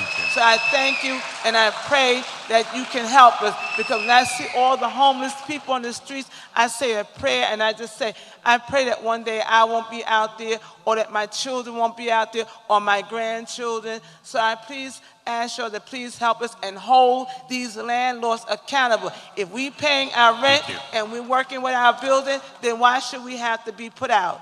Or why can't we get the things that we need? And I said, thank you so much, please. Thank you. Thank you.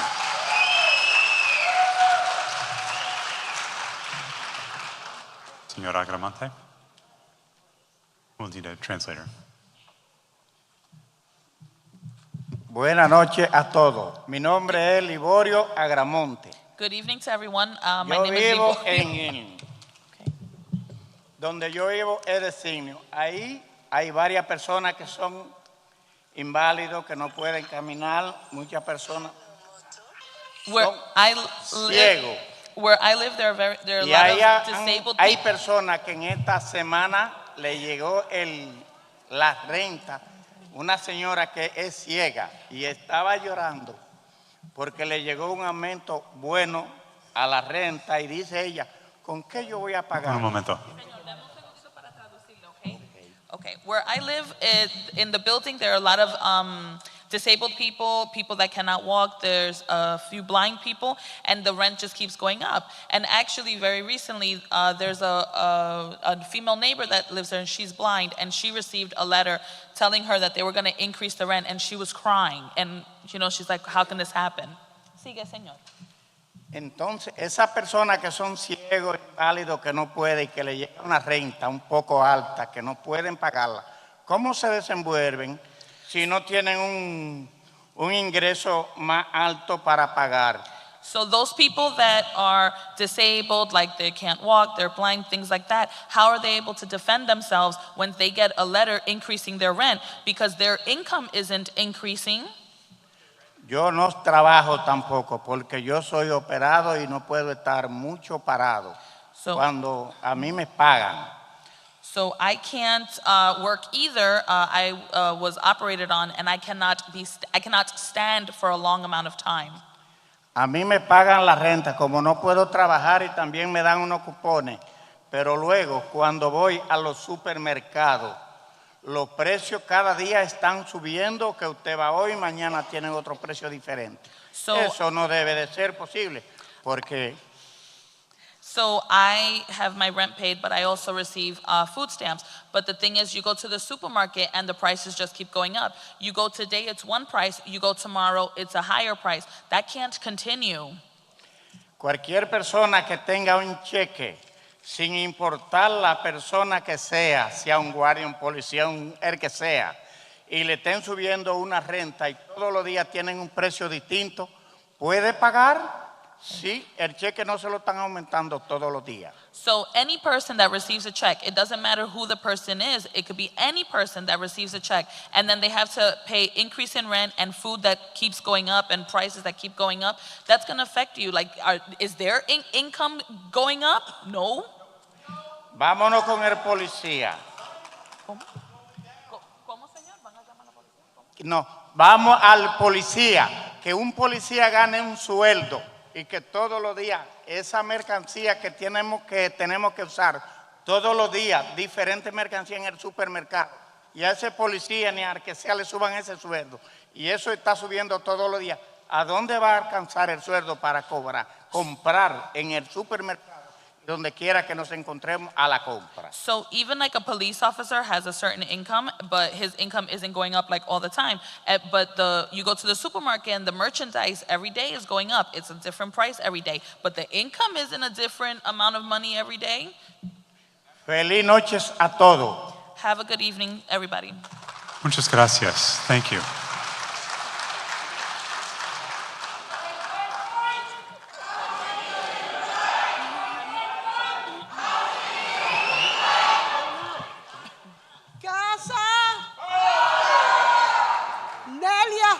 Estoy aquí en representación de todos esos inquilinos en mi comunidad que están pasando necesidad por no poder pagar la renta completa. I am here representing all the tenants in my community that are really struggling every day because they are not able to meet their rent. En estos tiempos están pensando que van a pagar la renta o comprar los productos de primera necesidad por el mes. What they're thinking during these times is, am I going to pay rent or am I going to buy the things that I need for basic necessities? Muchos inquilinos en mi comunidad que conozco balancean el pago. Un mes pagan la renta, el otro mes compran suficiente para el mes. Y ponerle un poquito cuando viene la hora de pagar de lo que deben. So many tenants that in the community that I know, they kind of balance out their payments. So 1 month they'll pay the rent and the next month they'll buy enough to sustain themselves for the following month. Y en lo que se refiere a mi persona, trabajo 7 días. Y la renta no me da completo para yo mantenerme en un balance normal en el mes completo. And regarding myself, I work 7 days and I don't earn enough to pay my rent and just live comfortably, decently for the rest of the time.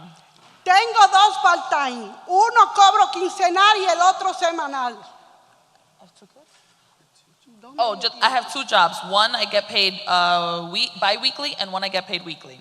Y todavía sí veo la necesidad. Necesito un día para este cuerpo que descanse porque soy una mujer de 62 años de edad y tengo condiciones médicas. Y con ese pensamiento que para pagar la renta al fin del mes, ¿cómo lo hago? Porque siempre hay metrocal que comprar, hay comida que comprar, hay cosas personales de comprar y siempre falta algo. ¿Qué vamos a hacer con estos aumentos que nos están acabando los bolsillos? Pagando de un 30 a un 50% de renta y como quiera los landlords no dan el servicio que nosotros merecemos. Porque si cobran, que den el servicio.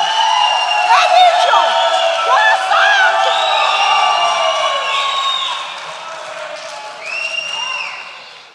I'm a person as well in need. All the days that I work is still not enough.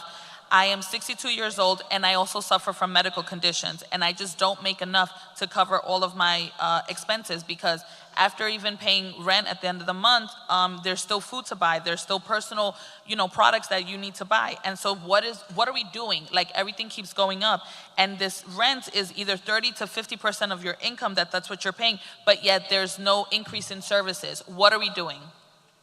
Thank you.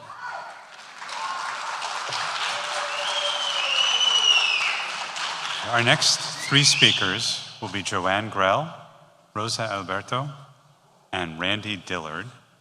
And let me make just a brief announcement. We're going to of course, continue to hear from as many of you as we can. We'll take a brief pause at 7:30 and we'll come right back. Okay. Vamos a continuar escuchando de todos los que quieran participar y hablar, pero a las 7:30 de la tarde vamos a tomar una pausa breve y después regresaremos. Thank you. Gracias. Good evening, Rent Guideline Boards and fellow residents. My name is Joan Hill. I've resided in the West Bronx High Bridge area since 1984. My landlord is Diamond Management. I feel that a rent increase would seriously affect many low and fixed income tenants. A rent increase would displace so many of us Bronx residents and cause the loss of our affordable rent-stabilized apartments.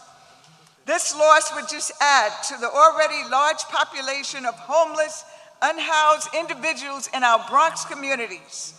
Furthermore, a rent increase would force tenants to make the difficult choice whether to pay rent, utilities, buy food, or medicine, as many are forced to do each month. I hardly ever get repairs without calling 311 or going to housing court. Many landlords own numerous properties throughout the city of New York. I imagine they are collecting millions of dollars in rent money, but do not invest money in the building's upkeep. Tenants do not get timely repairs when violations are issued. Our zip code 10452 and many others have been identified as a gentrification zip code. There are new residents moving in our communities with significantly higher income than our average income, medium income in High Bridge of $36,536. A rent freeze is greatly needed by all residents just to maintain a roof over our head and food on our tables. Tonight, I speak not only for myself, but many rent-stabilized tenants who fear retaliation and harassment from their landlords for voicing their rights. Thank you for your time and consideration. Respectfully submitted. Joan Hill, Tenants Association Leader, CASA Involvement. CASA. Thank you. Thank you.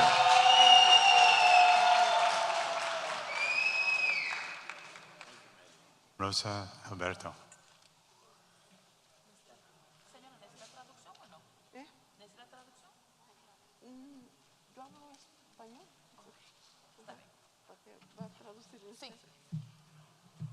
Muy buenas noches. Good evening. Yo vivo en el 308 de Willis Avenue. I live at 308 Willis Avenue.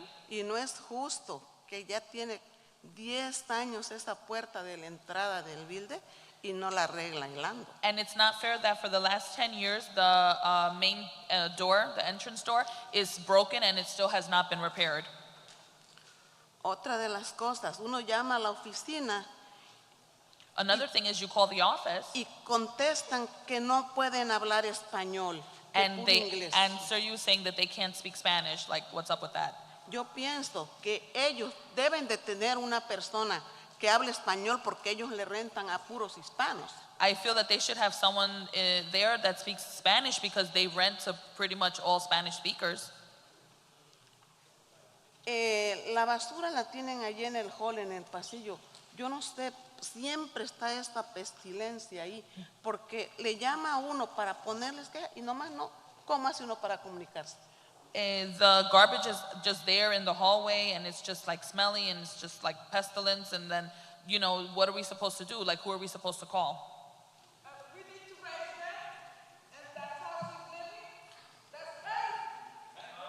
Si van a aumentar el alquiler y así vive la señora, eso es una locura. Ellos están aumentando la renta. Ahora uno nunca van a ver si unos. A mí no tiene mucho, se me estaba cayendo el techo del baño. So they're increasing the rent and then they don't go to check things out. So I was having basically the roof fall on top of me. 2 meses hasta que fui a la oficina y llevé a mi nieta para que ella me traduciera. For 2 months, and then I went to the office and I took my granddaughter so she can interpret for me. Pero eso sí, la renta la quiere puntual y no arregla. But the rent, they want it on time and they want it ready. Entonces yo pienso que esto no es justo. I feel that this is not fair. Y yo lo que quiero que ya no haya más aumento de renta. Yo estoy pagando 1,665,42 y yo ya tengo más de 20 años viviendo ahí. I don't think it's fair and I don't want a rent increase. I'm paying $1,665.42 and I've been living there for 20-something years. Bueno, eso fue todo lo que yo quería. That is all I wanted to say. Gracias. Thank you. Muchas gracias. Thank you very much. Randy. You've continuously raised the rent with little to no regard for what people want or people need. You've actually texted at meetings, fallen asleep. Christina Smith is one. Tonight, we heard from our borough president and our borough president Gibson and our councilwoman Sanchez, who beseeched you to reject the proposed rent increases. And why do you think that such busy women would take time to show up at this hearing? Because they know firsthand the struggles that Bronx families are facing with skyrocketing rents in our neighborhoods. They've seen the faces of people who have to choose between basic necessities or paying rent, or paying higher rent. So now that nothing is left in Brooklyn or Queens, they've come to the Bronx. But the Bronx is not for sale. We will fight.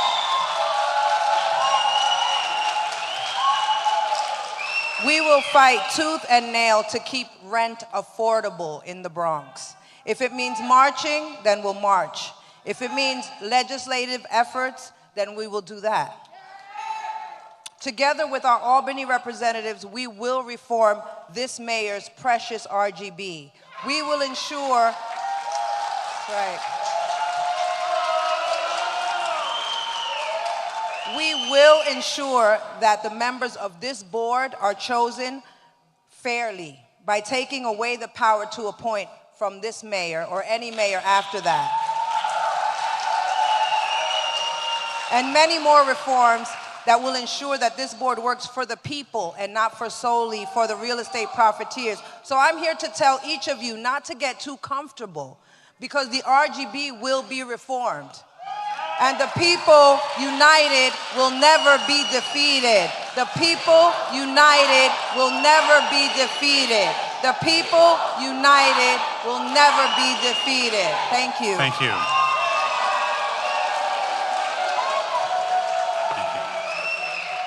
Our next three speakers will be Delroy Askins, Madeline Mendez, and Chantel Adams.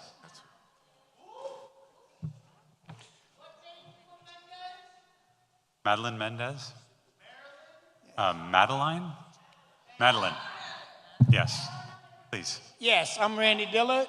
I live at 1211 Southern Boulevard.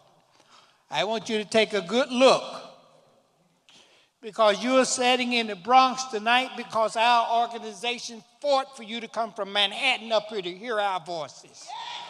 That's why you're here in the Bronx.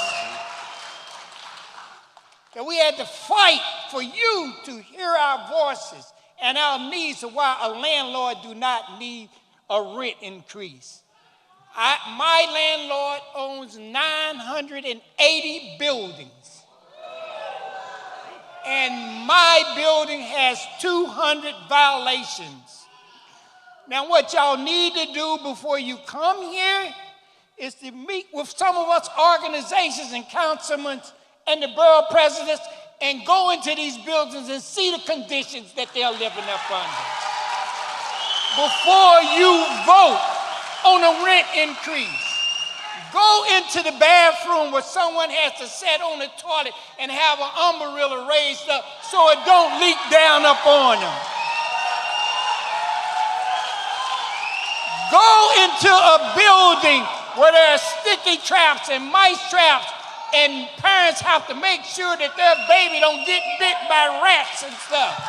Go, we can bring you into these buildings so you can see the conditions that everybody is talking to you about tonight.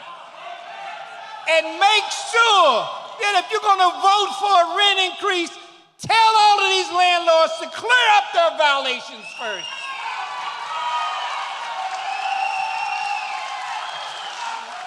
We are human beings. didn't cause the pandemic. And the pandemic caused us to lose jobs, caused us to lose family members. And now they're rushing us into court for non-payments because the tenants didn't get bailed out, but big businesses and everybody else got bailed out. But the tenants didn't get bailed out. Now, before you make a decision, you take a good look.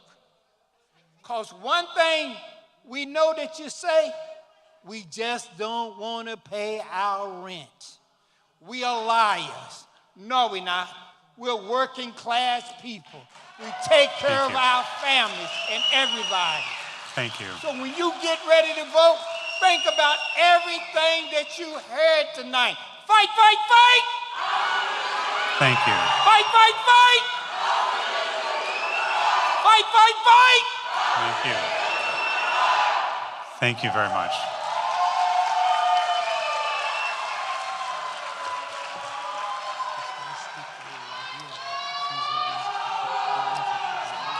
All right.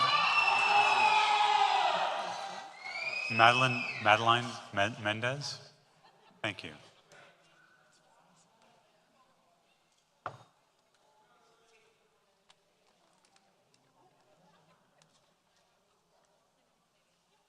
My name is Madeline Mendez, and I live on 167th on the Grand Concourse, Highbridge. That's my community. And in my community, my community is a working hard community. They don't make much. They struggle. And for you to raise the rent up to my community, it's going to be devastating for them. I just want to know something. How many of y'all have solar energy? How many of y'all have solar energy? Oh, no answer, right? Because I'm pretty sure some of y'all got houses. Because where I'm from, 167 from the Grand Concourse, we don't have solar energy. So our light bill, our gas bill, it's like $200, $300. We can't afford that. All right?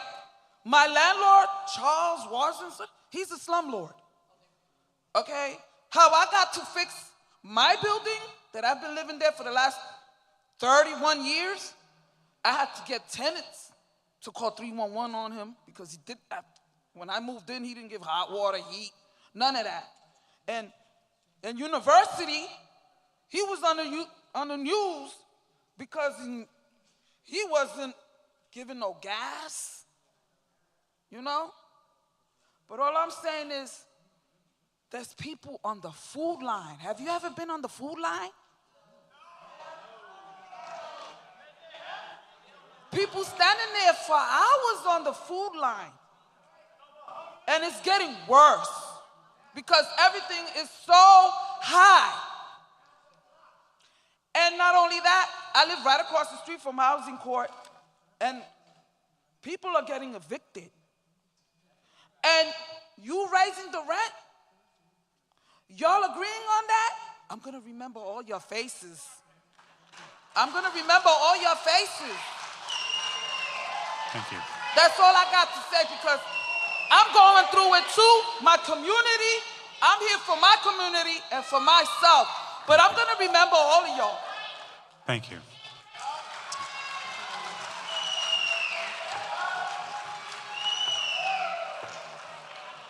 Chantel Adams.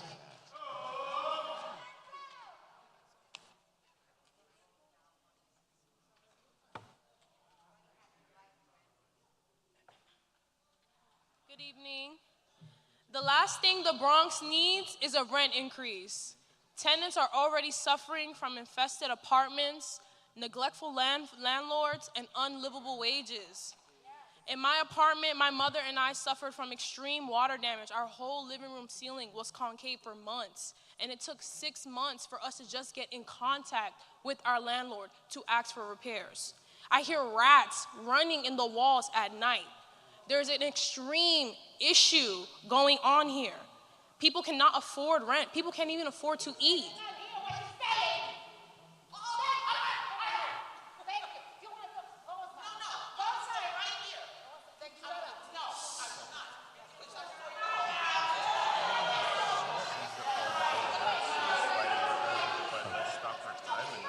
Stop the time.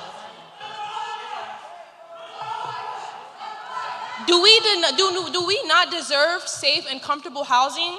Families are being displaced. We urge you to rethink your decision in the rent increase. Do not partake in the continued displacement of native New Yorkers. Thank you. Thank you.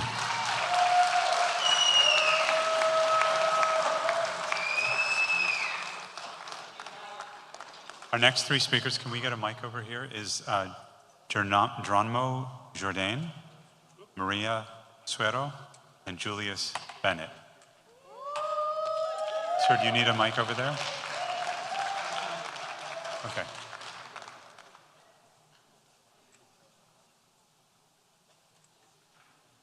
One moment. My name is Geronimo Jourdain. Thank you. And I have to say that whenever my apartment rent increase, my affordability decrease. And I want to say that I don't understand how we can call it rent stabilization when something increase every year. Because when something is stabilized, don't move. In other words, it's like a rent freeze. But we don't have a rent freeze. We have a rent increase. Everything goes up all the time, year after year. So I don't understand that name of that program, rent stabilization, because we have to look for another name, like a non-preferential rent or something like that.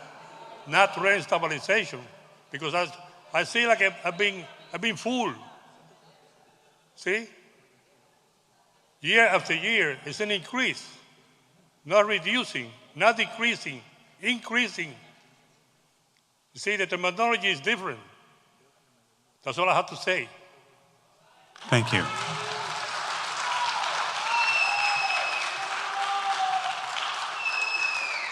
Maria Suero, excuse me. Thank you.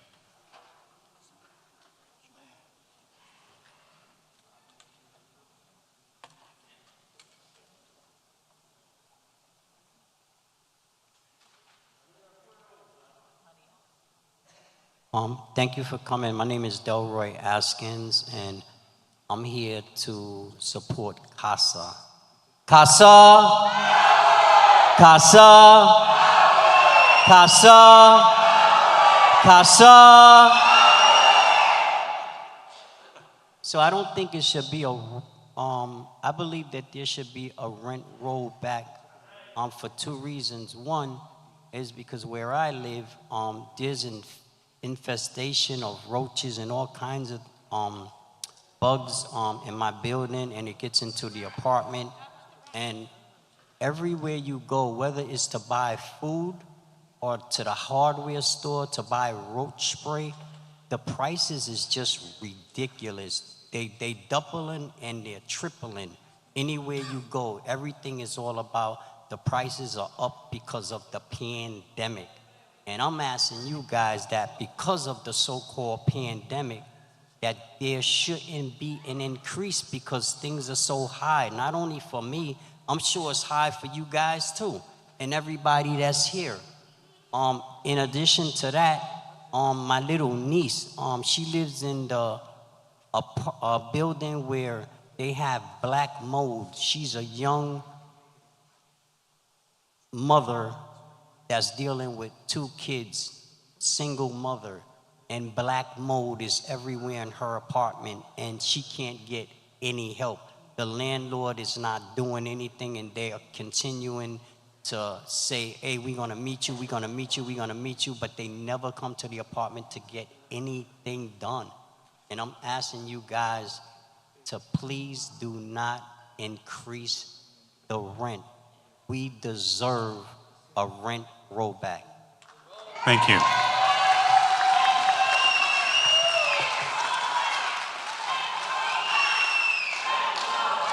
Thank you. Maria Suero? Has Maria spoken?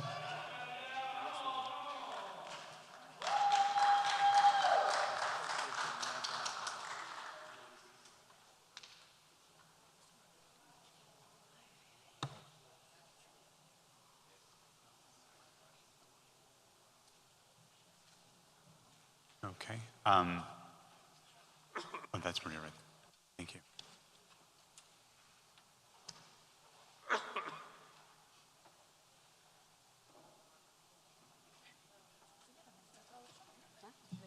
Sí. Buenas noches, mi nombre es María Suero. Good evening, I am Maria Suero. Y estoy aquí para representar a los residentes del Bronx que no han podido venir, mucha gente por capacidad, por incapacidad. So I'm here representing many of the residents of the Bronx that were not able to come today because of certain disabilities that they have. Tengo una hermana que vive al lado del edificio donde yo vivo, el edificio donde yo vivo, 1005 de Walton, y el LAN lo compró el próximo. Y en ese edificio donde vive mi hermana hay ratas, no ratones pequeños, ratas que le comen el arroz. Lo último que hicieron fue que le comieron la goma del refrigerador. Un momento, señora. So my sister lives in the building next door to me. I live at 1005 Watson, and my landlord bought the building next door, so that's where my sister lives. So my sister has been dealing with rats, not little baby mice, like rats, big rats. So they eat her rice, and the last thing they did was they ate the rubber plastic part from under the refrigerator. Sí, todo eso está pasando en el Bronx. Y yo les aconsejo a ustedes que no apoyen a los landlords. Ustedes son abogados, ustedes tienen una vivienda decente, pero nosotros no la tenemos. Yo, por ejemplo, me jubilé hace 3 años y sigo trabajando porque lo que recibo no me alcanza para pagar 1,300 de renta. Y por eso yo les sugiero a ustedes. Un momento, señora. So that's how we're living in the Bronx. And I'm here asking you to not support landlords. You guys are lawyers and you have, decent housing and things like that. Well, we don't. And so I retired 3 years ago, but I have continued working because what I earn is still not enough for me to pay the $1,300 in rent. Sí, le voy a decir 2 pasajes de la Biblia. I'm going to read or tell you 2 passages from the Bible. Amen. Sí, dicen que, dice la Biblia, que es más fácil pasar un camello por el ojo de una aguja que un rico entrar a los reinos del cielo.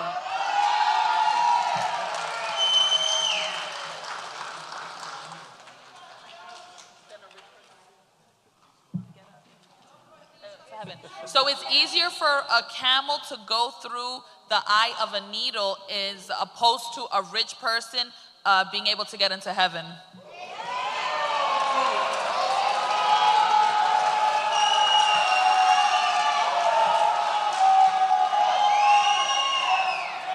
Vieron que la pandemia fue para todos, ricos, pobres, blancos, negros, para todas las razas.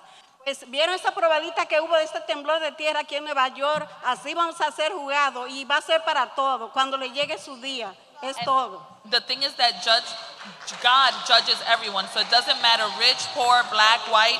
In New York, this is how it's going to be, and even to get up there, that's God that's going to be passing judgment on all of us. Muchas gracias. Thank you.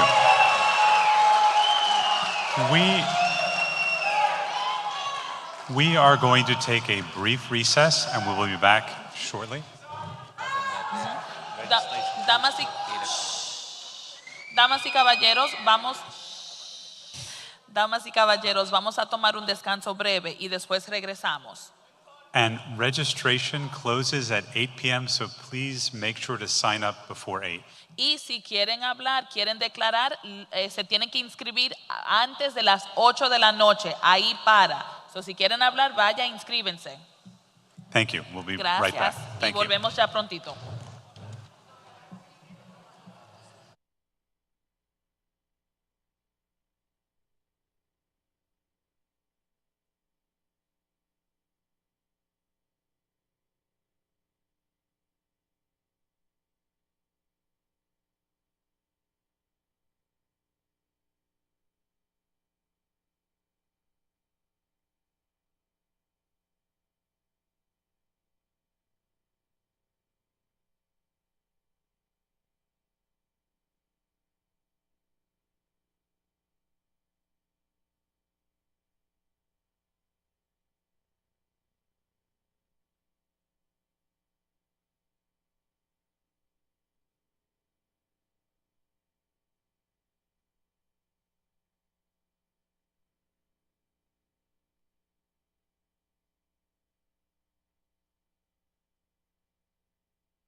yeah, me too.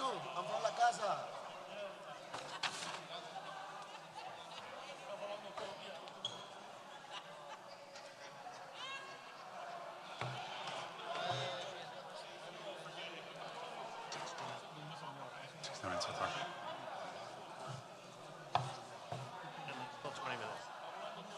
Yeah. Okay, should we get started? Great. All right, our next three speakers will be Joan Hill, Devlin Williams, and Ramon Gonzalez. Joan Hill, Devlin Williams, and Ramon Gonzalez.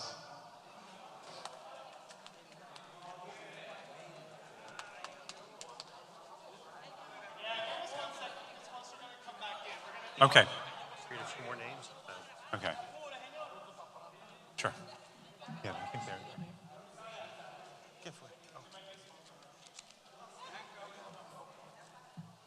Let them. Hello, hello. The gentleman in the hat, the sombrero, he said his name was called, but 3 people went instead of him. Julius Bennett. Oh, okay. Mr. Bennett, please. Thank you. Mr. Bennett, to speak? He was signed up earlier. Yeah. For him to speak? I think so, yeah. Or way earlier. Oh, they're looking. Yeah, go ahead, please. Mr. Bennett. Am I going to talk to myself?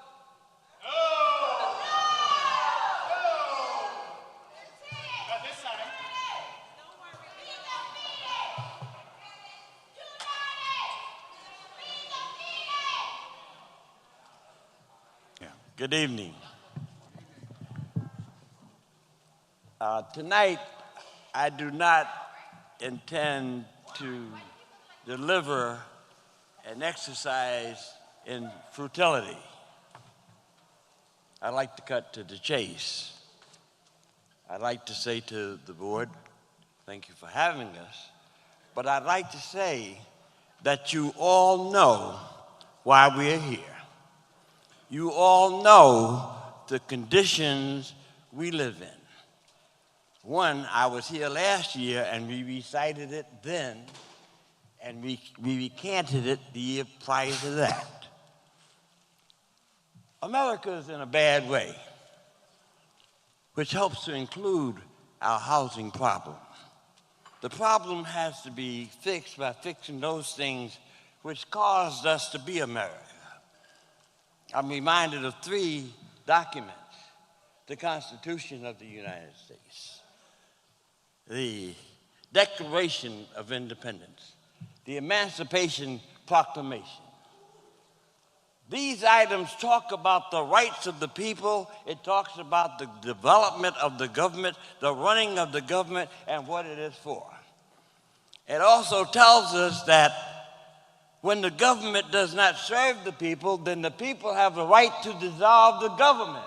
That's right. Now, I'm here to say to the board, we understand the composition of the board. We understand what each segment of the board represents. The board is set up in such a way that we cannot win this battle. And it doesn't have to be a battle. It should be the same as an election, that there's a vote set up, that there's an opportunity for either side to win. We are designed to be on the failure side of America. I can't tolerate it anymore. I won't lead in that direction anymore. Now, what I say to us, if we, as this room was filled before, would multiply our numbers exponentially by November 5th. Get out the vote. Thank you. Put the people in place who are going to do what the people want. and that is us. Get up, America, get all your friends out, bring Thank them you. out, let's vote, let's change the Constitution of this board, and let's have America function on behalf of we the people. Thank you.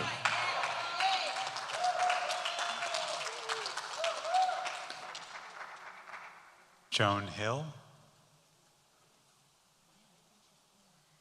Devlin Williams. Thank you.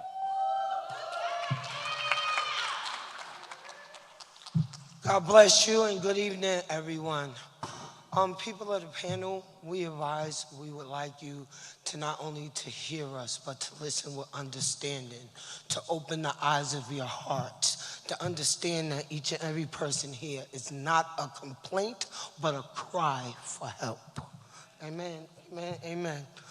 We come here to ask you for a rent rollback.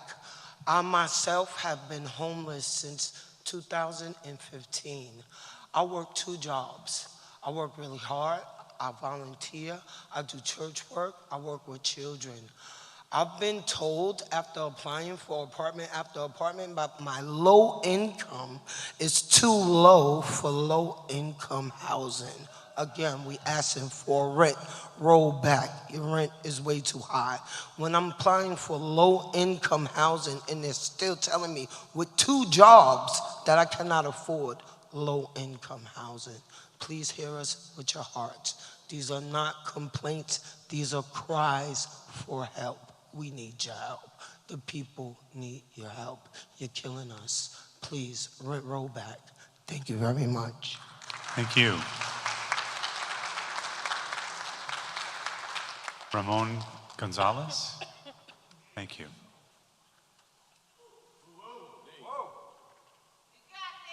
All right, I'm going to do the best that I can to you, all you guys out there. I've been in the Bronx since 1965. I've seen a lot. I came when I was 15 years old. There are a lot of things out there. Landlords will not have a building if there were no tenants. I drove a school bus for 30 years. I feel proud of it. Oh, boy. Come on. Jeez. I would say one thing, maybe a few things. We have new buildings that are supposed to be low income. Some of them I've been to where I go where they look for buildings for me for an apartment. I'm 73 years old. I'm a lucky guy. I get good Social Security. I'm lucky. A lot of us are here. They are really struggling, and I feel bad for them. I don't use a cane to walk. I don't use a walker. God bless America. The Bronx has always been the Bronx. It's getting better and better. But these landlords, they get away with it. How? I don't know. These judges out there, what are they doing? They're not doing the job. 7 kids beat up 4 cops. I let them go. Why? Where's justice? There's no justice. I hate to say this, immigrationists are here, all these people from immigration. Everyone needs help. Everyone is a human being. Regardless if you got millions or if you got a few dollars, you are a human being. And I believe in that. And I believe in God. I always ask God. If I didn't ask him, I wouldn't be here. I have 3 heart attacks, 2013, and I'm here. And God bless because I asked God for it. Thank you. Thank you. For listening, and you have a good night. Thank you so much.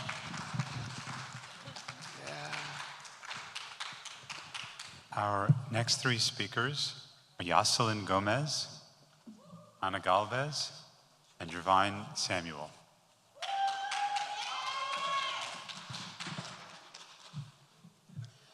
Buenas noches. Good evening to everyone. Mi nombre es Yoselin Gómez. My name is Jocelyn Gorres. Quizá no me conocen porque nosotros la gente del Bronx somos todos negros, pero con mucho orgullo. Perhaps you know me and the rest of us because all of us here in the Bronx are black, but a lot of us are very proud of that. Yo he estado visitando este lugar más de 7 años. I've been coming to this place now for more than 7 years. Y quiero que ustedes sepan que nos van a tener que seguir aguantando. And I would like for you to know that you're going to have to keep putting up with us. Lo siento por ustedes. So sorry for all you guys. Yo sé que no quieren estar aquí viendo todos estos negros y todos estos latinos. I know that you don't want to be here looking at all these black and Latino people. Pero ustedes le pagan por estar ahí. But you're paid to be here. A nosotros no. Nosotros venimos. ¿Ustedes saben por qué? Porque yo saliendo de mi apartamento encuentro. And we're not, because look at this. When I was leaving my apartment, guess what I found? Miren, Look. una foto de mi vecino que le están dando desalojo. A picture of my neighbor who's actually being evicted today, as a matter of fact. Y eso a ustedes no le duele, pero a mí sí, And that, porque of es mi course, vecino. doesn't hurt you, but it does hurt me. That's my neighbor. Ahorita le decía a alguien que quién es la señora que está allá en la esquina. I was actually asking someone a few minutes ago, who is that lady sitting there in the corner? Respetuosamente le voy a decir, tiene que ser una propietaria de un edificio. And of course I said, she has to be a building Porque owner. la actitud que tiene en esa mesa, qué pena. Because the attitude that she's displaying at that table is embarrassing. Yo no vengo donde usted a decirles que tenemos ratones, cucarachas. I'm not coming here. Los propietarios no construyen, no hacen nada. No le voy a decir eso a ustedes. I'm not coming Porque here to ustedes tell- lo saben. Ustedes están cansados de oír nuestras voces I'm not gritando. coming here to tell you that El there are año roaches. pasado subieron la renta y ya tienen todos los papeles preparados para volverla a subir. Es que son tan abusadores. I'm not coming here to tell you that there are mice or there are rats in our building. I'm not coming here to tell you that the landlords are not making any of repairs. You know all of that. In fact, you have everything set so that you can make the rent increase again this year. ¿No tienen conciencia? Do you not have a conscience? No vengan más al Bronx.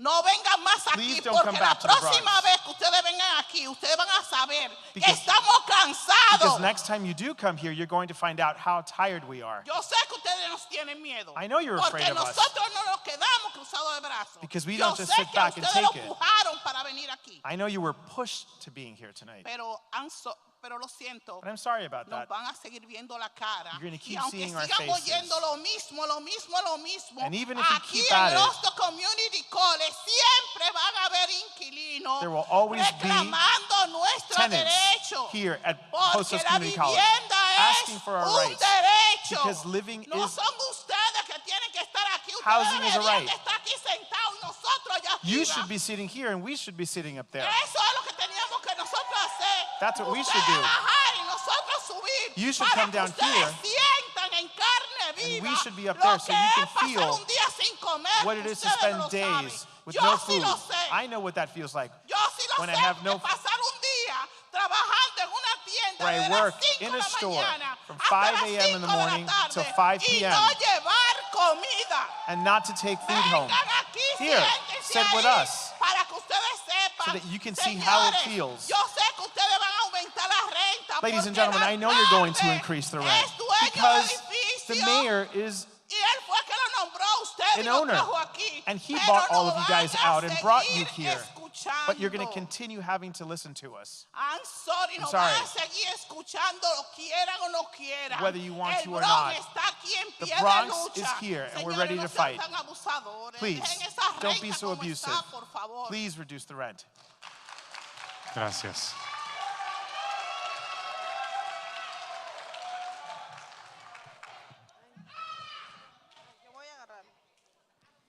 ¿Cómo están? Hello, Buenas how are you? noches.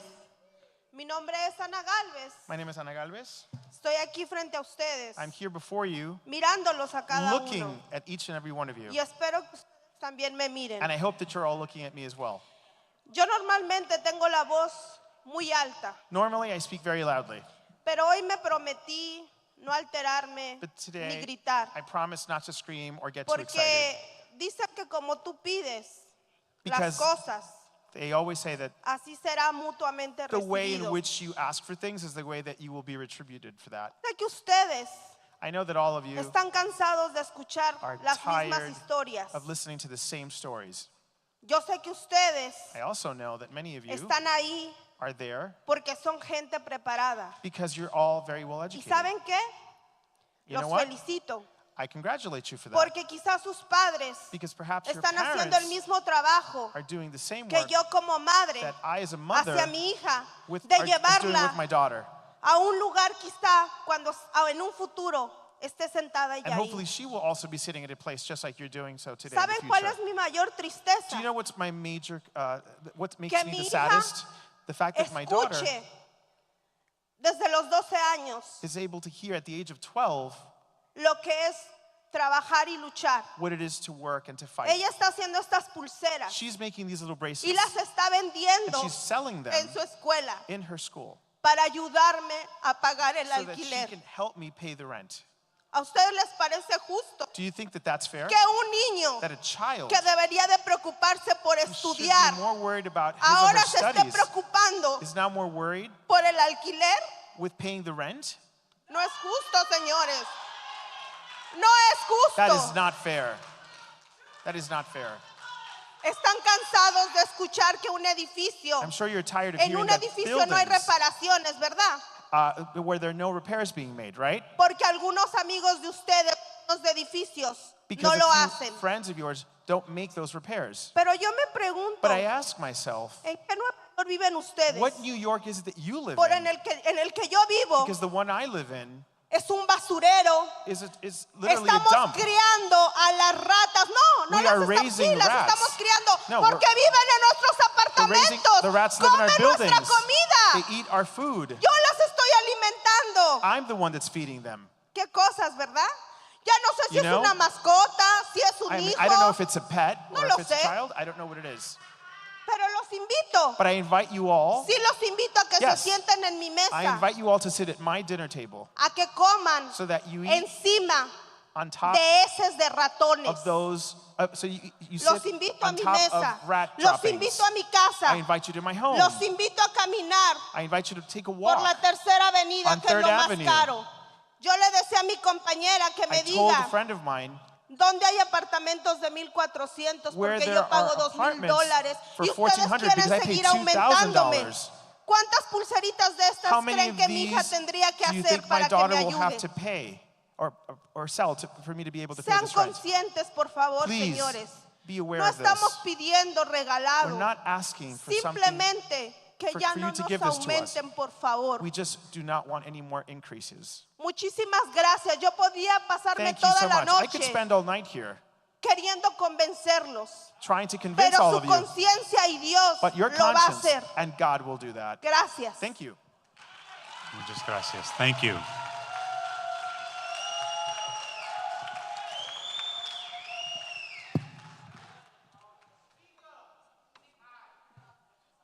Yes, I think we're hearing next from Jervine Samuel, and then Marilyn DeLone, Xochitl Herrera, and Karen Baez. Thank you. Hello, my name is Jervine Samuel. I'm here with Casa. I live at 1230 Woody Crest Avenue. I live at 1230 Woody Crest Avenue, and I've been there for 18 years. And the conditions in the building has gotten worse since I've been there. This landlord is the worst. Several times our elevator's been broken, and we have people that's disabled in the building can't come down when the elevator's broken. We have mice in the building. I have mice in my apartment. And no matter what I do, I can't get rid of them. They still come back. I got mice and roaches, and the repairs is inaccurate. They'll do repair, and the things come right back. Whatever they patch up will come right back. And I'm speaking for all the tenants in my building, all the other tenants that's here. I think that you don't even care about us. Because when we leave here, I know you're going to vote on the landlord's side, because you've been doing that ever since. You always vote for the increases. You don't care about how we live. Would you like your children to live in our conditions? No. Do you think, how could y'all sleep at night? How could you sleep at night the way these people are being treated, we are being treated? No, they sleep very well because they don't care.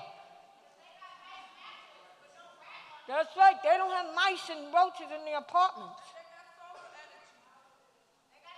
They got a lot. And the conditions are just, it's just getting worse. And the landlord they need to do something. And there shouldn't be no rent increase. Okay? I would like to say that's it. That's all I got to say. Thank you.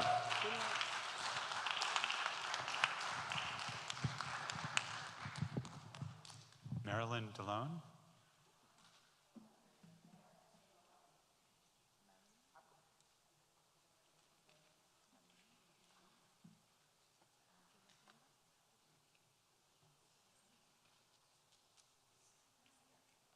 All right, we'll return to her. Zochilt? Sorry. Okay, she needs a microphone? Okay.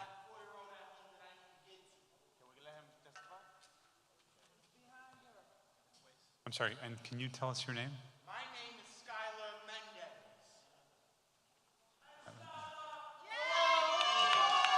Okay. My voice is very loud. I do not need a mic. I just need a translator.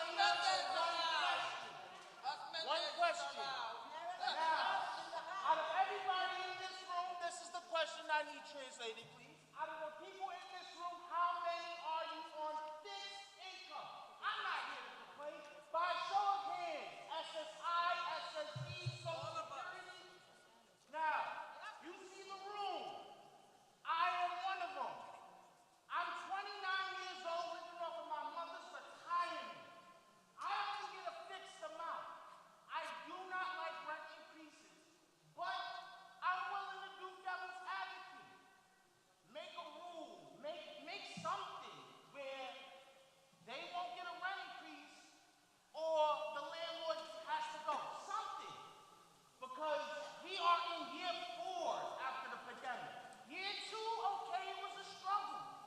Year 3, okay, we trucking along. Year 4, this month, I had to evaluate which one should I do first. No, I'm on stable income.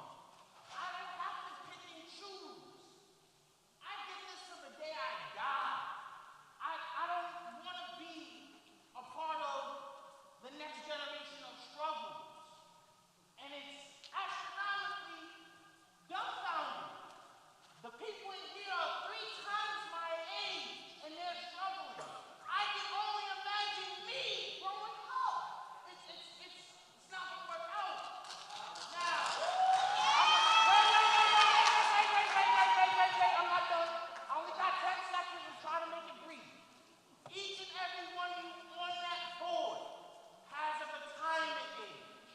How would you like it when you retire, your income that you work hard for is not enough for sustainable living? That's right.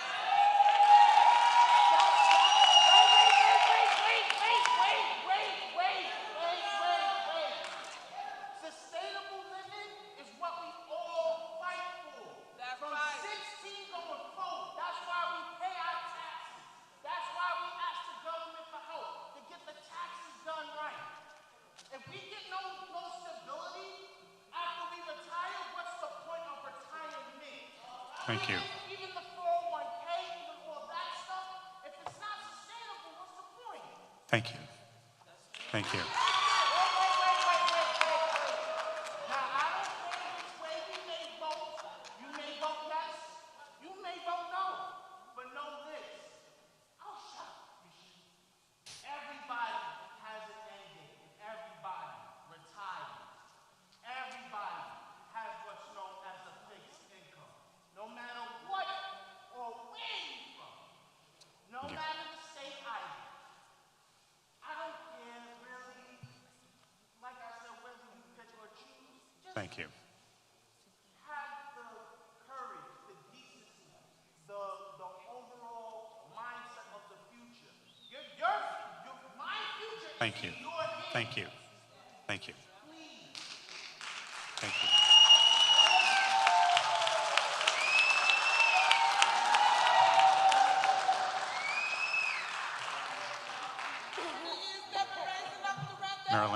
Yes, please, go ahead, thank you. Okay, Good 1 second. evening, Rent Guidelines Board. One second, ma'am, Yes. sorry. We had one other speaker here first. Oh, I'm sorry. Thank you so much. Can we get this mic on, please?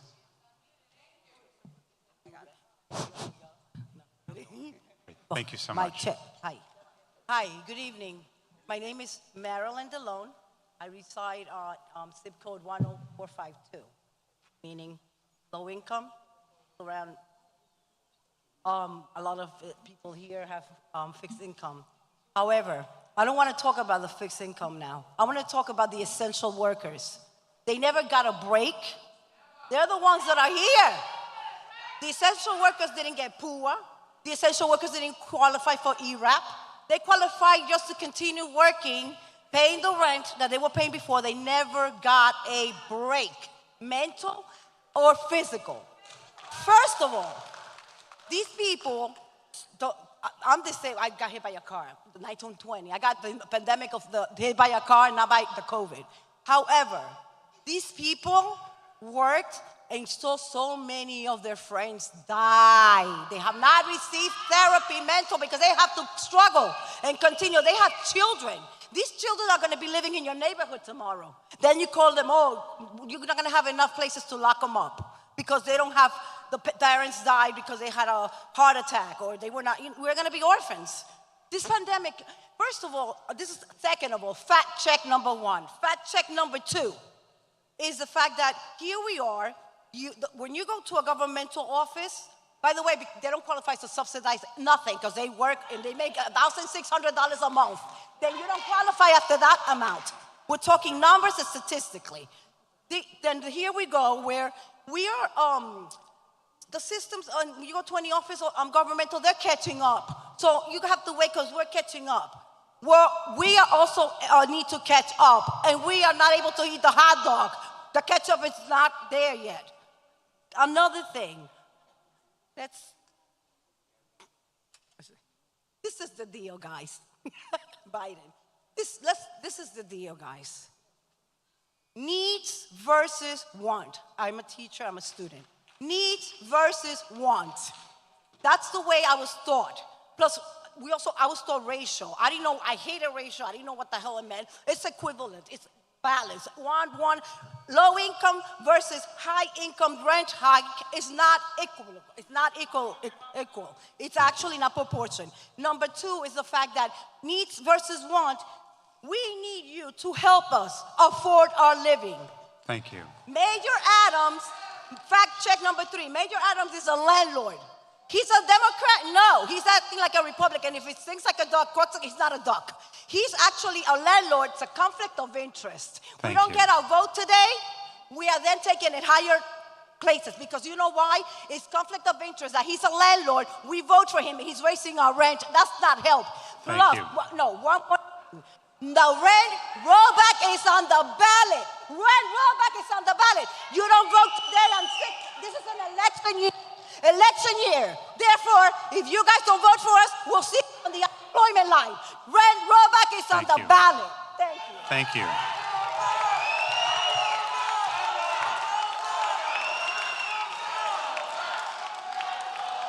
Thank you. Thank you.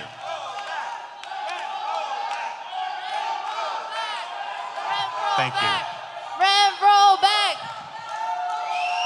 Rent roll back. Good evening, tenants. Good evening, Rent Guidelines Board. My name is Karen. I am an organizer for rent stabilized tenants in the Bronx. And we see a lot of cases tonight, but we also have to analyze, right, what landlords get away with, right? They get away with not paying property taxes for really high amounts. I organized a building where a landlord owed $25 million in property taxes. But tenants can't miss rent, and that's something that they get penalized for, like month after month. We have HCR that's overworked. 3 months, you submit a rent reduction, and the landlord doesn't even have to like updated in your lease. So these are the things that our tenants are facing, and the systems, like the agencies, they're overworked. I think we need to analyze this and really, really consider a rent rollback, because we are work burdened, we are burdened spiritually, we're burdened with work. So please, please consider a rent rollback. Thank you so much. Thank you. Our next three speakers are Catherine Wilson, Ngozi Ebinum, and Sabrina Ortiz.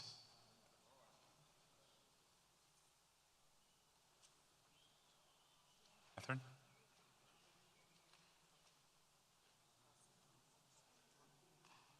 Thank you.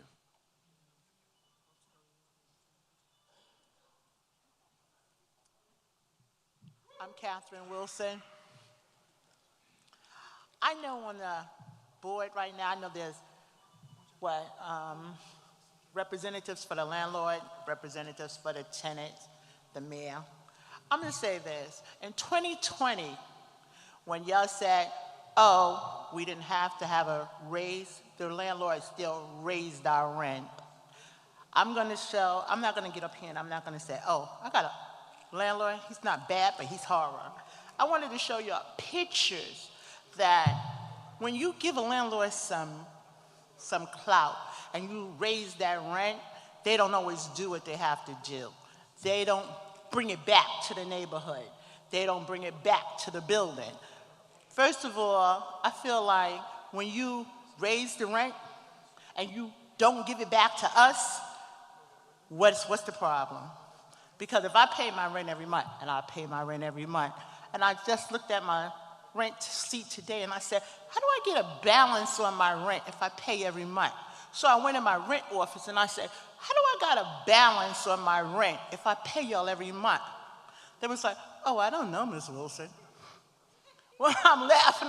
I'm like, y'all know y'all never gonna get this right because I pay my rent every month. I'm trying to tell y'all that landlords are very tricky. They was tricky in 2020. They're tricky now, and they always been tricky.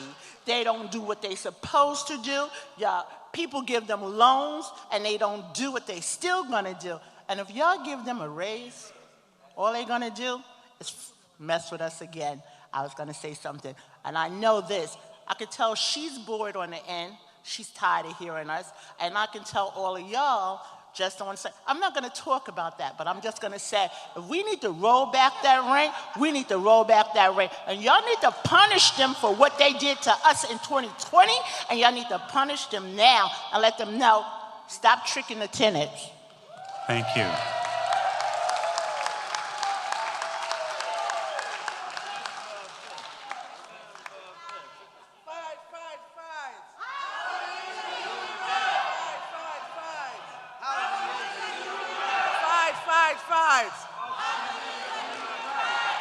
Good evening, everybody.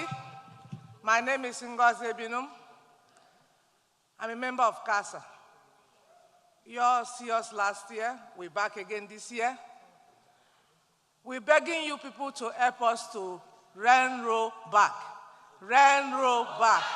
Rent roll back. Rent roll back. Because we're suffering for this. We are suffering. Look at my son, he's supposed to be right now going to bed. But he said, Mommy, I will go with you so we could go fight. Because he heard that every time he heard that fight. I said, yes, let's go fight. Because you fight, you win. You fight, you win. You fight, you win. I'm telling everybody here, because my Bible says, ask, it shall be given. I'm just asking them to help us, to do it for us. Because I'm asking for you to give it to me. I'm seeking for you to find for me. So please, do it for us. We give up already. We're tired. Look at all these old ladies. I'm leaping. I don't want to climb this step. That's why I tell them, let me start walking little by little. People are suffering. Landlord don't care about us. If you look at our housing, you say, why am I living here? I know where people are living. You're living in heaven, on earth. But yeah, we're living in hell. But we didn't go there yet. Because they're not taking care of us. You pay your rent. People, I don't know, people begging for pay to suffer to pay their rent. I pay my rent. I don't owe my landlord anything, but when you ask them for fix something, they don't want to fix something for you. You have children, models all over the place. You have everything to beg them to come and do it. Until you hold their hand. When you hold their hand, they will say, okay, eviction notice. You don't supposed to be eviction notice because you didn't fix my stuff. I told them, I said, take me to court. I'm ready for all of you. So please, rent roll back, that's why we are here. And freeze off whatever we're asking you people for. Please, please, please. Thank you. Thank you.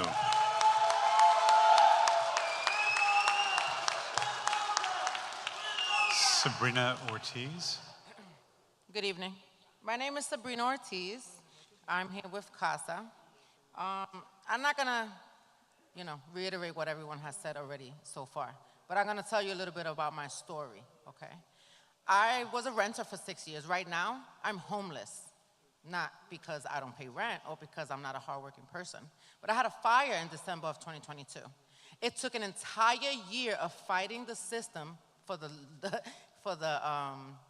judge to tell me that I needed to leave. An entire year. It shouldn't take an entire year.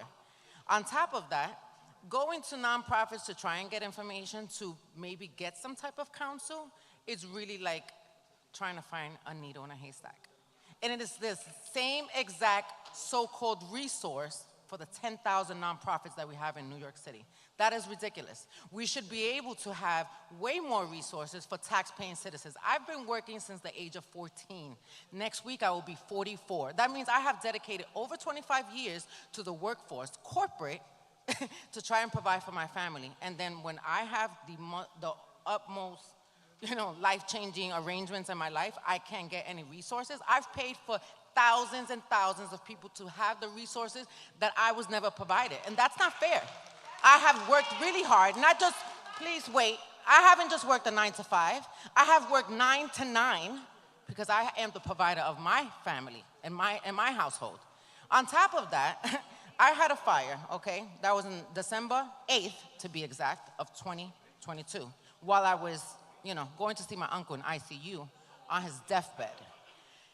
The reason why I bring that up is because a year prior, my mother, a senior citizen, was illegally evicted. Every item that she has owned for the 65 years of her life was thrown in the trash. Do you think that that landlord was reprimanded for that? Do you think that he recuperated all of the family heirlooms that he trashed? Because I spoke to other tenants in the building, and they saw all of my mom's belongings in the trash. To this day, it has not been rectified. This is 3 years later, okay? So I have to, I'm not gonna, no one on the panel would allow their parent to be homeless on the street, okay?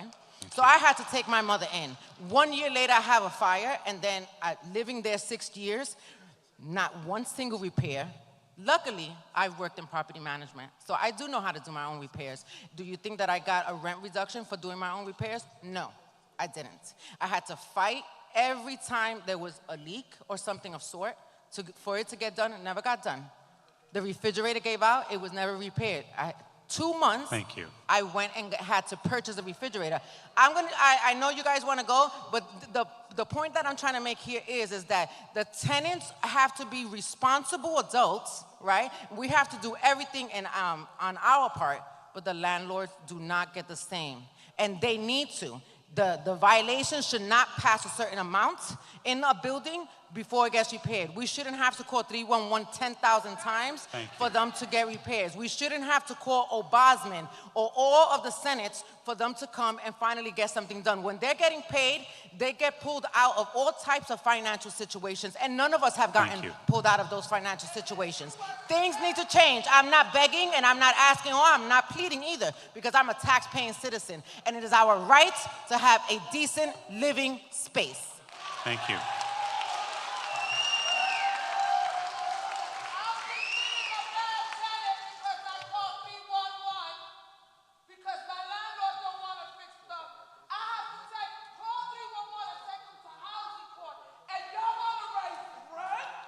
Thank you. We have our next three speakers are Jasenia Baez, Eucharis Pimentel, and Mercedes Escoto. Jasenia Baez.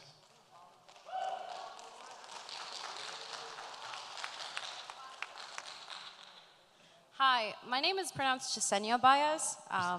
Yeah, thank you. Hello, RGB. My name is Yesenia Jasmine, and I am a representative of Diaspora Palante Collective, which is a collective of Boricuas advocating for the liberation of Puerto Rico. We are here in solidarity with the tenants of the Bronx, who, like the natives of Borinquen, also known as Puerto Rico, are facing gentrification and displacement at the benefit of rich transplants who do not care about the community.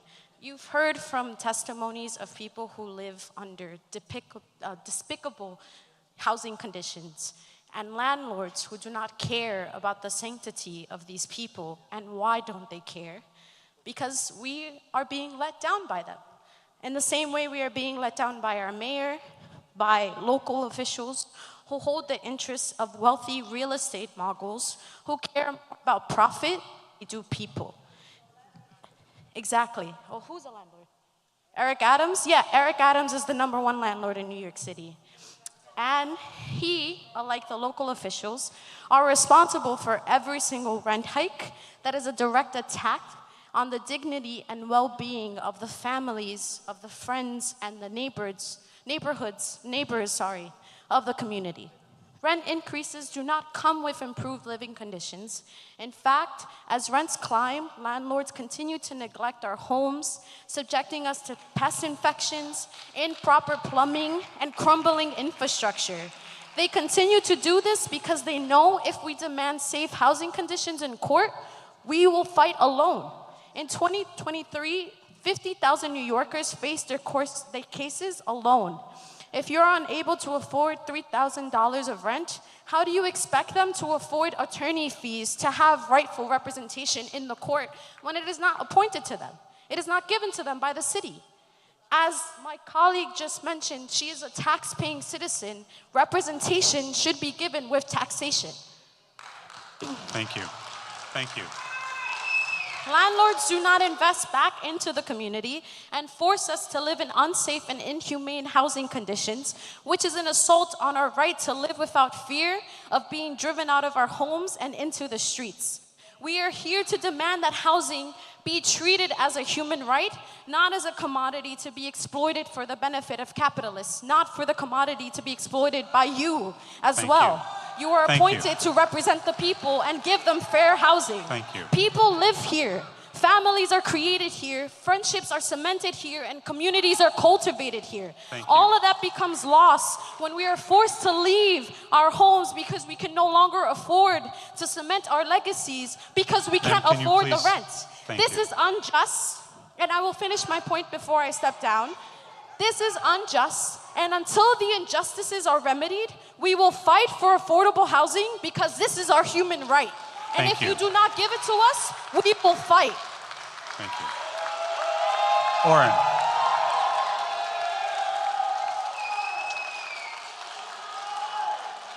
Oren. Just gonna, if I could just make a quick reminder, I really appreciate everyone being here. I just want to remind folks that we have many speakers and we want to hear from as many of you as possible in the limited time that we have for the hearing. We understand it may be difficult to say everything you want us to hear in just 2 minutes, but please understand it's our responsibility to try to make sure that everyone who has taken time to come here and testify has a fair opportunity to be heard. Maureen, thank you. Damas y caballeros, quisiera nuevamente recordarles que para darle cabida al mayor número posible de hablantes, cada hablante dispondrá de 2 minutos y se concederán esos 2 minutos. Por favor, traten de mantenerse dentro de ese tiempo para que podamos escuchar a todas las personas que han venido esta noche para escuchar su testimonio. Muchísimas gracias. Buenas noches.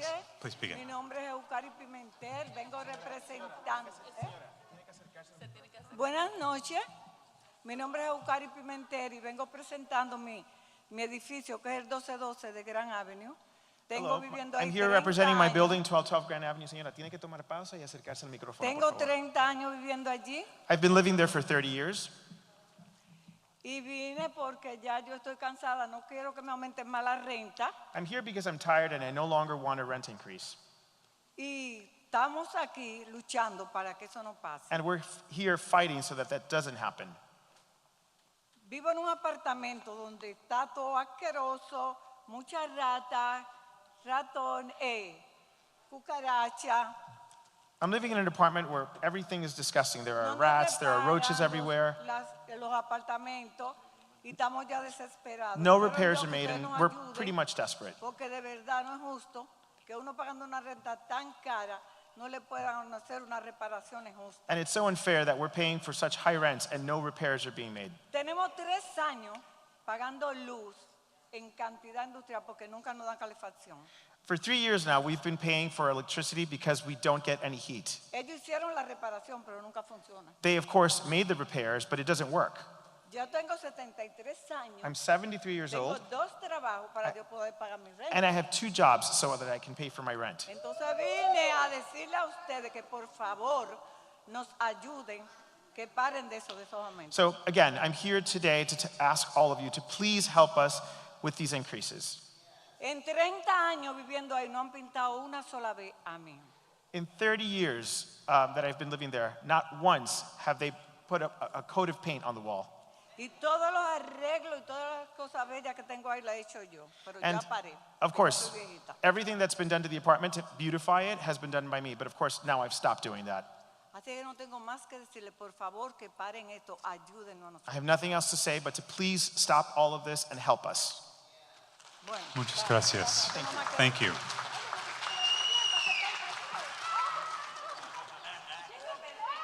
Mercedes Escoto. Thank you. La felicito. Hola, mi nombre es Mercedes. Hello, my name is Mercedes.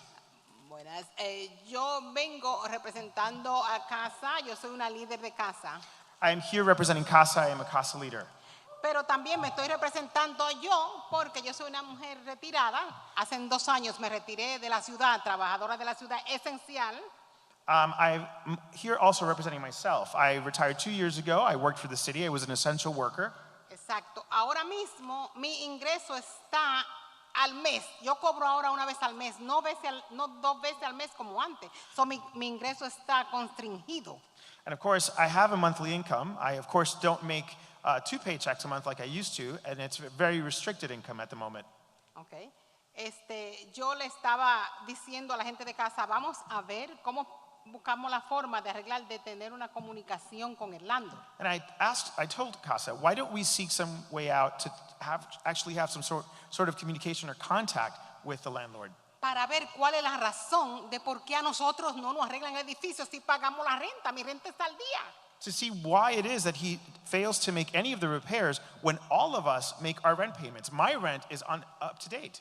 Tengo 16 años viviendo en ese edificio. I've been living in that building for 16 years now. Nunca me han hecho reparaciones. And never have any of the repairs been made. Las reparaciones tengo que hacerlas yo con mi dinero. I've actually had to make the repairs with my own money. Pintar, exterminador. I've had to pay for the paint, for the exterminator. Me salieron bed bugs también. Tuve que pagar $700 por cada exterminación, que fueron 2.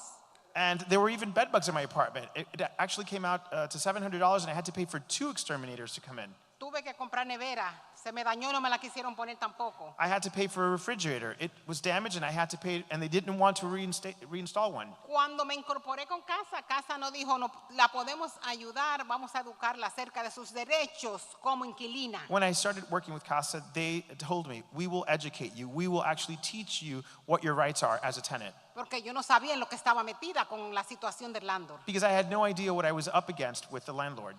Porque le mandaba mensajes, le escribía, lo llamaba y no comunicación ninguna. I would send messages, I would write, I would call, and never did I get a response. La única comunicación era cuando llegaba la renta usted pague. The only kind of communication I would get is once the rent came in, the rent bill, you have to pay it. No tenía el laundry room no trabaja. There was no laundry room. It wasn't working. Mi mamá tiene 89 años, la tengo en mi casa y entonces no podía yo ir a lavar al laundry room porque estaba dañado. I couldn't even bring her down because the laundry room wasn't working. She's 89 years old. Tengo demasiados gastos en mí, con mi mamá, mucho gasto. Tengo 24 horas home attendant. I have lots of personal expenses. Just to take care of my mother, I have 24-hour home health aid expenses. Tuve que salir de ella cuando él empezó a aumentarme la renta. Tuve que mandársela a mi hermano. And I had to give up that service because when my rent went up, Exacto, tuve que decirle a mi hermano, llévate a mi mamá porque yo no voy a poder con los gastos. I had to ask my brother to take my mom and take care of her because I couldn't deal with my personal expenses any longer. Porque ya estaba retirada. I was already retired at the time. Porque yo digo, entonces, me puse a buscar cuáles son los beneficios que puede tener una persona cuando compra un edificio. So then I started looking up, what are the benefits that someone can actually garner once they purchase a building? Caigo en cuenta que dice que el Bronx es el condado que tiene más vivienda asequible en todo el condado, en todo el estado de New York. Please be aware that the Bronx is actually the borough with the most affordable housing in the city. Exacto, so esa es la razón por cuales los caseros están comprando ese tipo de edificio estabilizado y de renta controlada. And this is why homeowners or landlords are purchasing all of these buildings where there are rent stabilized and rent controlled apartments. Lo compran de esa manera, ¿para qué? Para sacarlo el beneficio. No arreglan. And of course, they purchase these properties so that they can make a profit off of them by not making any repairs. Exacto. Cuando no pagamos la renta, nos mandan a la corte de housing para que no voten. And then, of course, when we don't make the rent payments, then they ask housing to remove us from the Pero buildings. cuando me votan, mi apartamento está arreglado porque yo lo he pagado todos los años que he estado ahí. But of course, my apartment has all of these repairs because I've been there for so long and I've made the repairs. Entonces, estoy perdiendo el dinero que me están mandando de renta. Estoy perdiendo ese dinero. So I'm losing the money that I'm investing in repairing the apartment.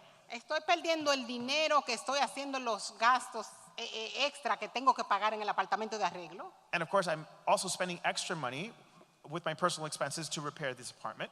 El aumento de renta que viene todos los años. The rent increase, which without fail comes every year.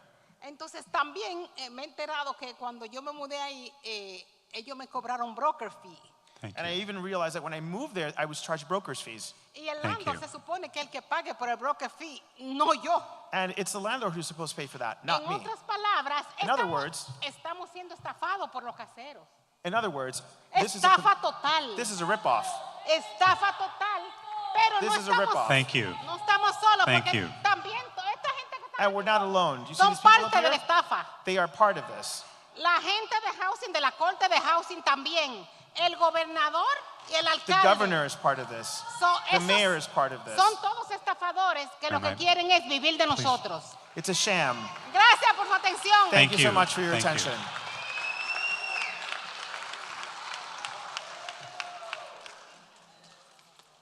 Our next three speakers will be Mario Perez, Glenis Abreu, and Osvaldo Valeria.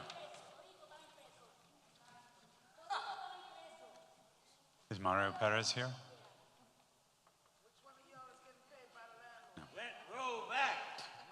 Glenis Abreu.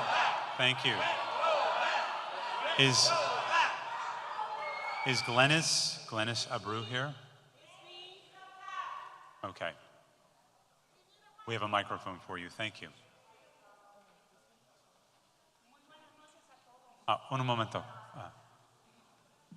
Gracias. Good evening, everyone. And members of the RG board. One moment.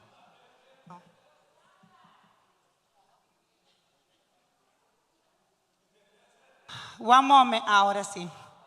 Muy buenas noches a todos, Good evening miembros to de all. directivas. And members of the board. Mi nombre es Glenis Abreu. My name is Lidia Abreu. Yo vine para pedirle I've come que here to ask piensen you más to please think, en nosotros. to please think more about us.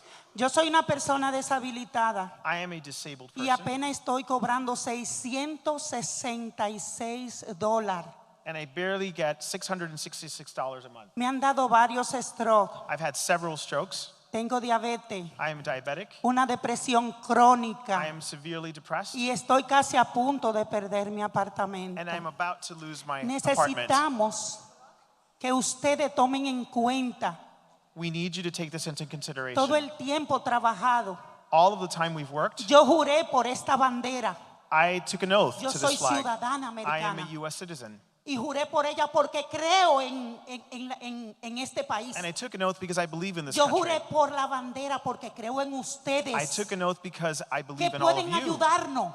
Please help us. Consulten con sus almohadas. Please think about this. Sleep on it.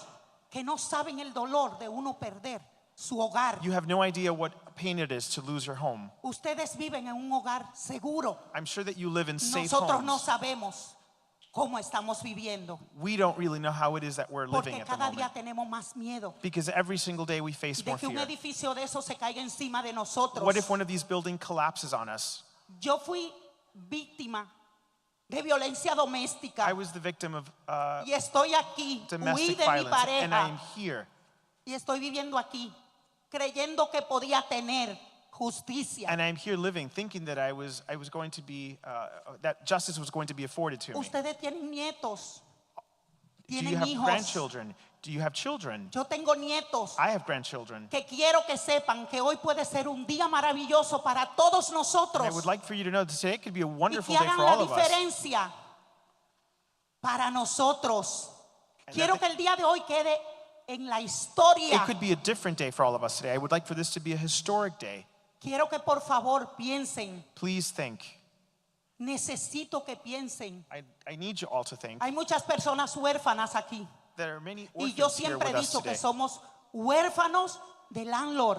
And of course, Huérfanos, we are orphans, but we have no landlord to huérfanos look de up to. ayuda. We have no help. Yo necesito tener seguridad cuando entre a mi building. I need to have security, and I need to know that I have safety where I live when I walk into my No hay building. una rampa. If they could install a ramp, for example. Cada día el elevador se daña y tengo que bajar cuando se daña 120 pisos, 120 escalones. I have to go Con mi down problema de the corazón que stairs every tengo. single day, and there are 120 steps that I need to descend every single Si day. estoy aquí es porque quiero que ustedes sean conscientes I also have heart issues. I'm here because I want you to be aware of this, and I want you to be con todo conscious lo que about estamos this. pasando. With everything that we're living at the moment. Cuando vino la pandemia, When the pandemic yo occurred, terminé en un centro I psiquiátrico. wound up in a psychiatric Yo center. trabajaba como home attendant I worked as a home health y aide, ahora soy yo la que tengo home attendant. and now I'm the one with the home health Piensen aide. más en nosotros. Please think about Toquen us. su corazón. Please open your hearts. Necesito que toquen su I corazón. need you to please look into your hearts. No por mí, Not because of me, sino por todos but nosotros because of all of us que necesitamos una voz. that need a voice, Necesitamos un corazón justo. that need a fair heart. Necesitamos que comprendan. We need you to Que understand. nos comprendan. For you to understand Necesitamos us, estar a una voz. we need a voice. Porque ya no podemos más. Because we can no longer stand for this. No podemos con esta renta que We nos can está no- acabando la vida. We can no longer deal with these rent Yo estoy a prices. punto de salir de mi I'm apartamento about porque to lose después my que caí apartment. enferma, Because I'm also ill. jamás pude trabajar. I was no Y no es longer porque able no to work. quiero, es porque no puedo. And not because I don't want to, but because I am not able to. Eso es lo que quiero que ustedes escuchen. I wanted you to Toquen hear su all of that. corazón. Please open your hearts. Piensen Please think about que hoy us. seré yo, pero mañana pueden ser That it uno might de not ustedes que be están me, en esa mesa but sentados. tomorrow it might be one of you sitting at that table that happens to. Piensen en Thank you. nosotros. Please think about Piensen en us. ustedes. Please think about Nosotros yourselves. somos los que votamos en una mesa We electoral. are the ones. Thank you, ma'am. Thank you. Gracias. Gracias. Que Thank you. Dios les bendiga a todos. Thank you. God bless you all. Thank you.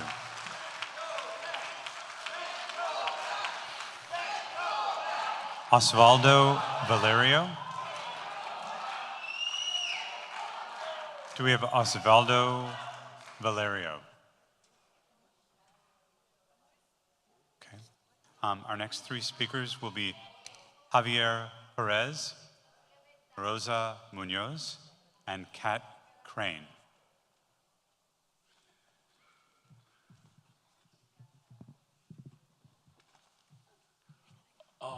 Good evening, RGB board. But if you didn't feel that moment, I don't know if you guys can relate then. I felt it. I know. I live in the community. I live here. I got a personal case here. My name is Javier Perez, and I am the resident and president of the Tenant Association. I had to establish that association to get repairs done. It's working. It's working.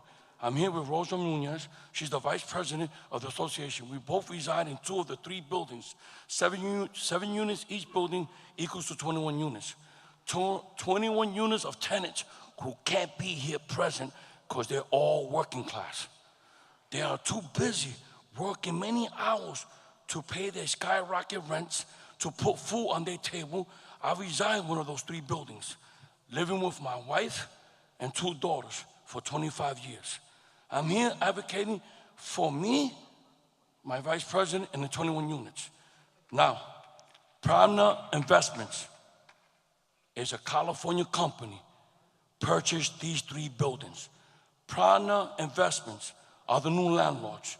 They purchased these underperforming buildings for $4.2 million, purchased in March of 2019.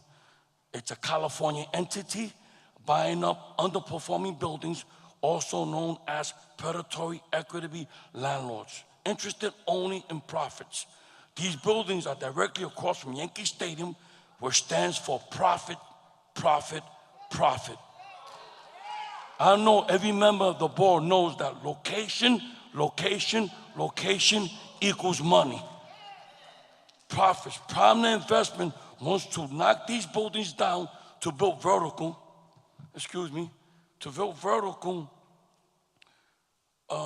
buildings directly from they want market rates benefit to benefit the investors. The buildings are registered under LLC, Limited Liability Corp. This business LLC structure is set up to protect owners from liability for company debts and with impunity. And I give Kathy Hochul, the governor of this state, who established the transparency. She signed into law this past December 2023, the Transparency LLC Act, to expose all landlords registered under LLC laws to prevent landlords them to exploit rent-stabilized tenants. Primary investment goal is to frighten their rent-stabilized tenants via scare tactics. And I would like to close this down that we live in this neighborhood. You hear us out loud, do the right thing. Thank you. Thank you. Thank you. Rosa Munoz.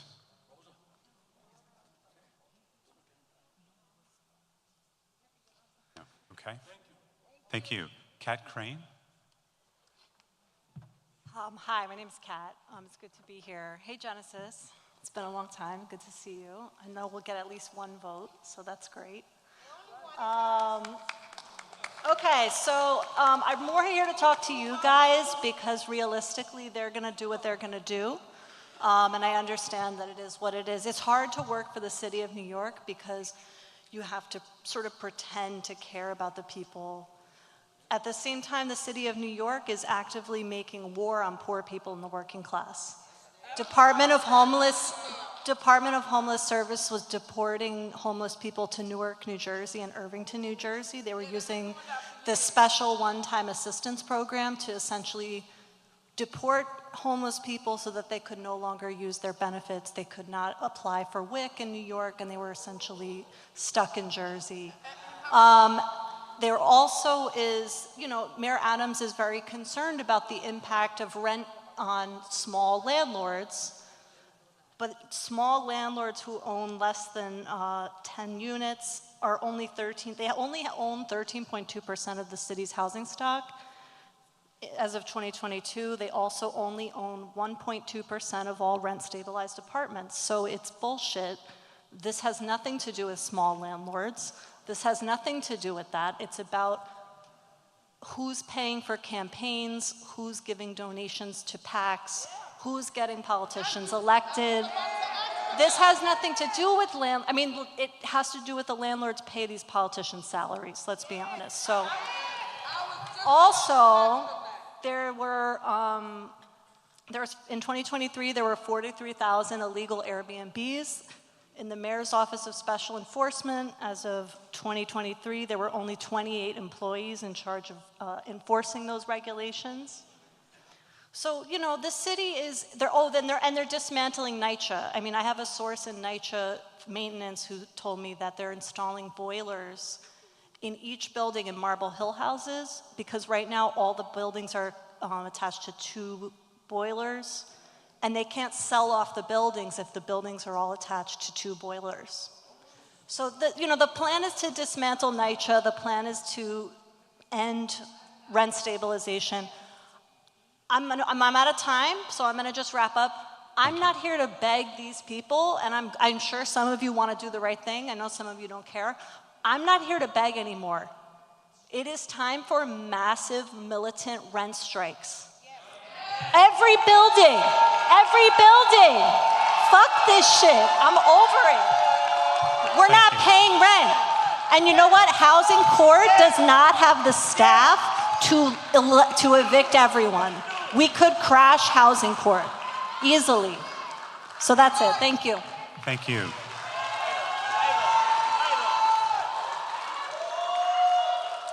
Our next 3 speakers, thank you. Our next 3 speakers will be Ernestina Vasquez, Sarah Delaney, and Leda Torres.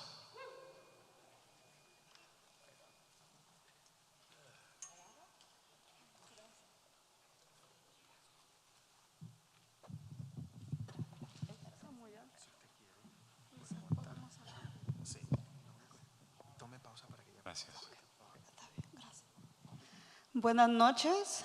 Buenas noches, casa. ¡Casa! ¿Qué quiere casa? Justicia. ¿Cuándo? Ahora, señores. Mi nombre es Ernestina. Vivo en la 2260 University.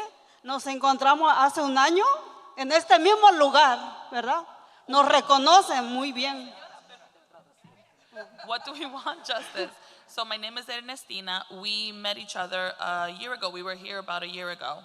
Sigue, señora. Estuvimos aquí hace un año atrás. Hace un año estuvimos aquí dando nuestro testimonio, dando todo lo que estamos viviendo en nuestra vivienda. So we were here a year ago giving testimony and telling you what we live daily in our homes, right? Nadie se imagina de ustedes lo que todo el pueblo de casa está pasando. None of you can imagine what the people of Gaza go through.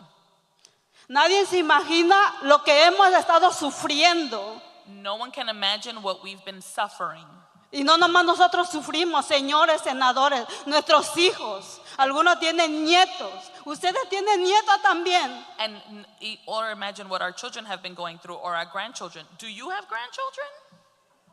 No se imaginan el sufrimiento de nuestros hijos. No se imagina el sufrimiento de nuestros hijos. You can't imagine like what our children are going through. No se imagina ni tantito. You can't even imagine not even a little bit of it. ¿Cómo han estado pasando nuestros hijos? What have our children been going through? Por no pagar la renta. Because of not paying the rent.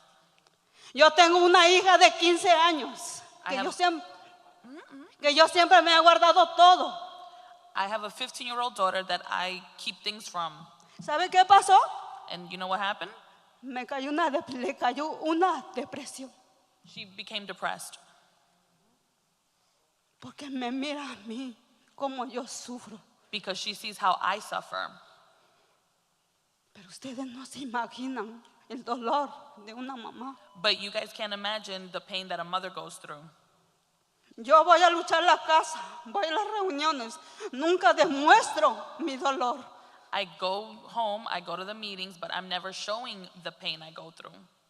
¿Sabe por qué mi hija cayó una depresión? Porque ella me mira como yo me meto a la corte a pedir más tiempo. My daughter became depressed because she sees how I suffer when I go to court to just ask for more time. Ahora lo que yo tengo que hacer es andar en terapia por terapia, señores senadores, con ella. Now what I have to do is go to therapy and then another therapy and another therapy, ladies and gentlemen. ¿Usted cree que es justo? ¿Es justo, casa? Do you think that's fair? Do you think that's fair, casa? No. Pero mire, señores senadores, una sola cosa le voy a decir. Con la misma medida que ustedes miden, serán medidos. So just panelists, I just have one thing to say. So the same lies that you guys are telling yourselves, like that's what you have to deal with and live with. Yo le puse la mano, mi hija está en la mano de Dios. My daughter's in God's hands. Ella cayó en una depresión queriéndose cortar las manos. She became depressed to the point where she wants to cut herself. ¿Usted cree que es justo? Do you think that's fair? Ando corriendo con ella toda 4 días en terapia, perdiendo mi tiempo yo, perdiéndome trocar yo, cargando a mis 2 niños. ¿Es justo? I go with Los her. dueños no piensan eso. Los dueños quieren su dinero. I go to therapy with her like 4 days. I'm wasting my time taking her because I have to take care of her. Do you think that's fair? But the landlords, they don't care. All they want is their money. Yo quisiera que ustedes se pongan en nuestro lugar. Que ustedes sientan lo que nosotros sentimos, lo que nosotros sufrimos. I just would like for you guys to just take even a bit of what we go through, of what we suffer, what we deal with. ¿Quién tiene la culpa en esto? Who's to blame? ¿Quién cree usted, senadores, quién tiene la culpa? Who do you think, panelists, is to blame? Thank you. Renovar, renovar, renovar. Thank you. Renovar. Thank you. Thank you. Thank you. Thank you. Sarah Delaney. Good evening. Hello, good evening. Can you hear me? Yes, thank you. All right. I just want to say thank you to all my brothers and sisters who are out here. And I'm praying with and for you and your daughter, young lady, and everyone else in this building, everyone else in this Bronx. And I'm glad you all are here today. But I'm going to say, just to ask a couple of questions right here. Do you already pay 30% or 50% or more of your income in rent? Are there maintenance issues in your apartment or your building? From 2019 to 2023, real estate lobbyists spent $13.56 million trying to destroy rent stabilization in Albany and in court. And if landlords ever make less than 5% profit, there are programs to help them. Very few have ever applied, even when the rent was frozen. That being said, those are just some statistics. My name is Sarah Delaney, and I was a non-traditional student here at Hostos Community College. I was part of the Serrano Scholars, part of the Leadership Academy, the vice president of the student government, chair of the student government from 2007 to 2011. I was the president of the nursing program in 2010. I graduated in 2011. I learned how to advocate. This isn't about me. This is about us. I learned to advocate in the Leadership Academy here for the students, the community, and myself. And now I am once again back at Hostos, fighting again for the rights of New Yorkers, Bronxites, and myself. I remember as a young teenager in the late 1970s when seniors had to eat cat food and dog food so they could pay for their medications. Do you? There's an expression that we say, when you cease to remember what has passed, history will once again rear its ugly head. It's happening now. This is the reality. Many New Yorkers are a paycheck away from homelessness. People can't afford to pay their rent. People can't afford to pay, much less pay for their homes. What happened to the American dream? It has become the American nightmare, okay? The community is speaking. My apartment building is in dilapidated conditions. Many apartment buildings in New York. Infestations, mold, water issues, and open doors, loitering in hallways, mentally unstable individuals looking for somewhere to stay off the streets, and we are overcrowded. It's hard to find a super when these issues arise due to invisible supers. All right? COVID impacted all of us. Thank you. Thank you very much. Please allow me to finish. Respect, for all due respect. COVID impacted all of us, and the middle class immensely. I worked through COVID as a single woman. Over one-third of my paycheck was paid in taxes, including all of my overtime. I lost my mother, and even I paid my rent while I was working until I was injured and ultimately fired by New York City Health and Hospitals.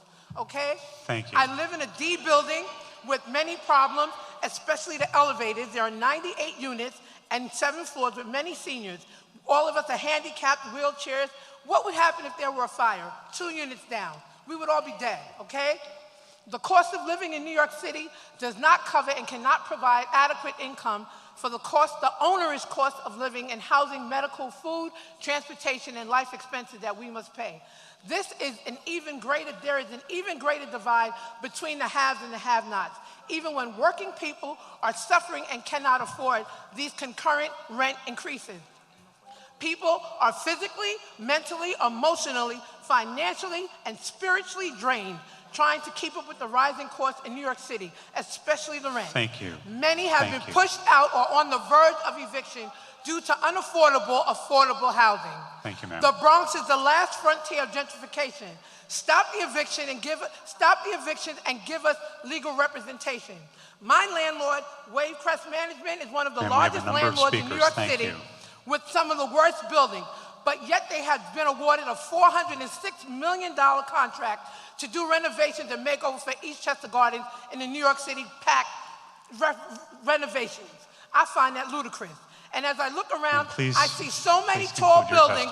Thank you. I see so many tall buildings being pushed into every space that they can in the Bronx, which has already been overwhelmed and underserved.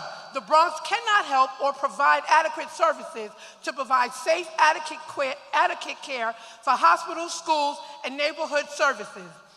This has to stop. The housing and real estate industry has made 30 to 35% profits every year for over 40 years.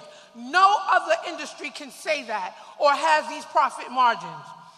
I'm trying to say one thing. Thank you, ma'am. I had to fight for masks and supplies during COVID and safe staffing for nurses, and I will fight for increases, to stop increases, and I will fight for housing rights and ask for rent rollbacks.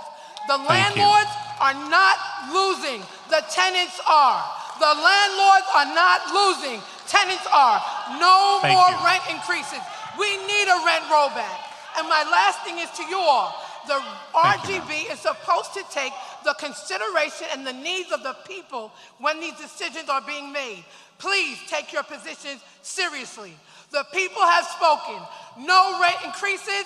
We demand a rent rollback. Thank you. Thank you. God has kept me alive and is still keeping me, and I will continue the fight.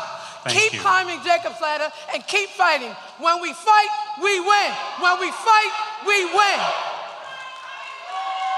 The people united will never be defeated. No rent increases, no rent adjustments. We demand a rent rollback. Thank you. Thank you. Thank you. Our next 3 speakers will be Leda Torres, Irving Bennett, and Sylvia Sanchez. Leda Torres. She up there. Okay, we need a microphone up there, please. Okay.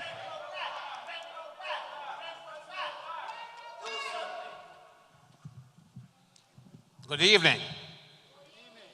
My name is Irving Bennett. Irving. Yeah, Leda, please. Can we grab? Okay, they're running up with one. Thank you. One moment. Thank you so much for waiting.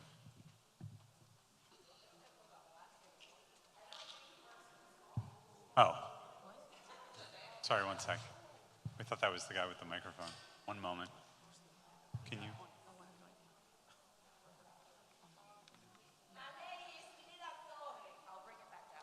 Okay.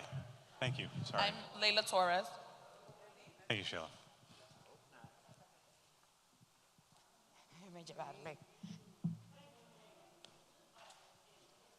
Leda, camino por ti.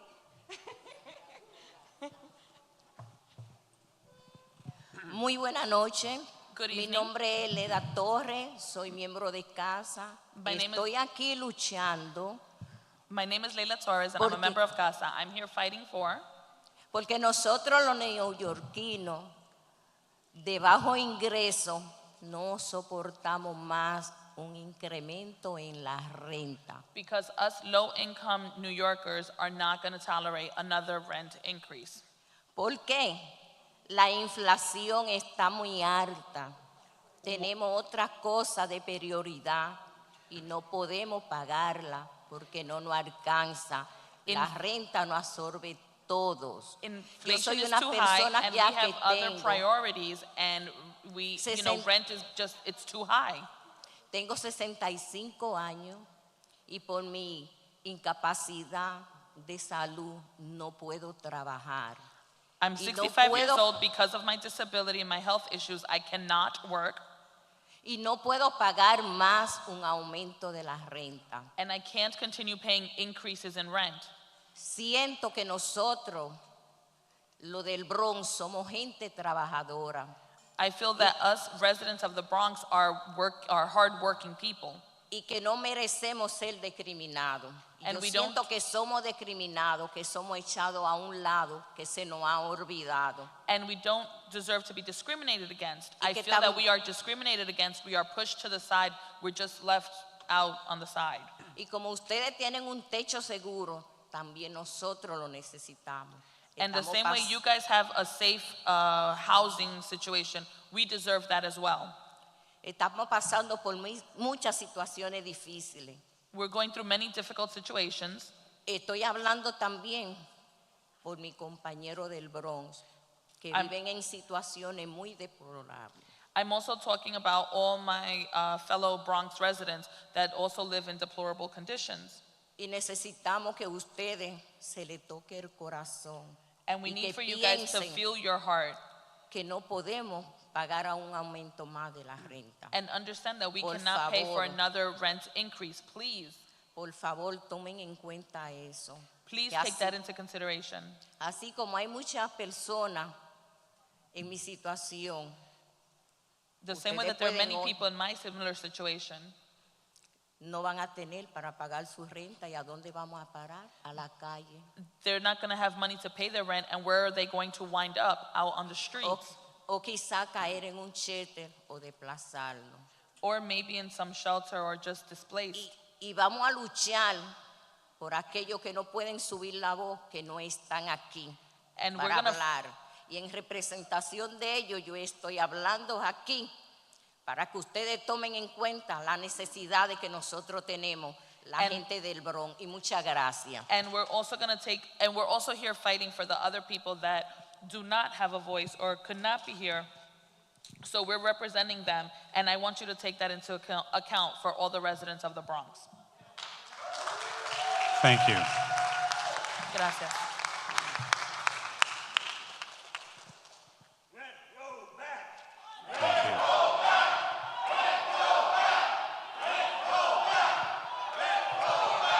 Can you please bring the microphone back down?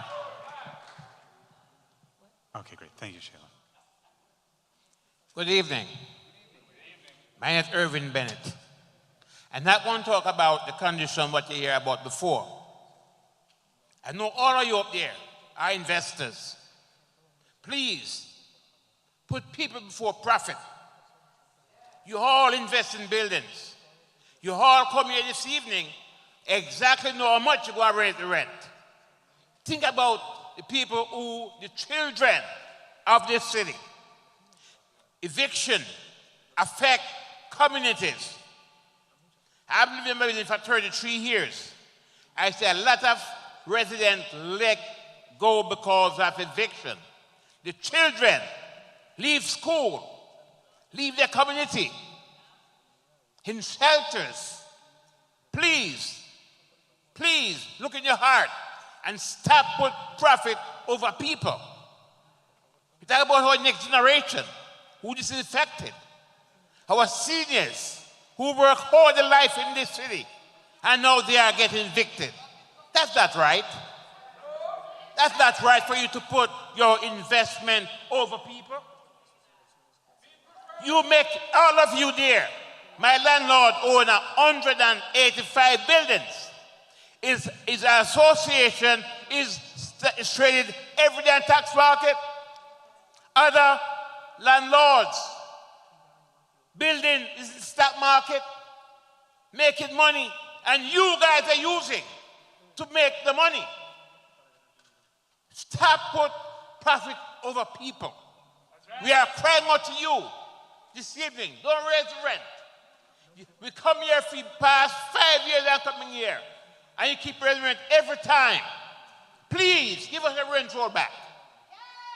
Take your hand off the back of New Yorkers. We are suffering, and you one can help us. Come on, look in your heart. Look in your heart and see where you are hurting the children, the seniors of the city. The mayor is a landlord. He don't care about us. He cares about his profit. He talk about small landlords like himself. They're making money. We are suffering. We are suffering every day. I'm a senior. I say about medicine. I have cancer. I say about medicine. One injection I took is $13,000. It cost me $2,000 out of pocket. Where the insurance don't pay all of that money. So I think about rent, food. After food, I have to go on pantry line to get food. Giant food line. I worked 27 years in the city. Thank you. In housing. Please, please, please help us. Thank you. Thank you. Thank you. Sylvia Sanchez.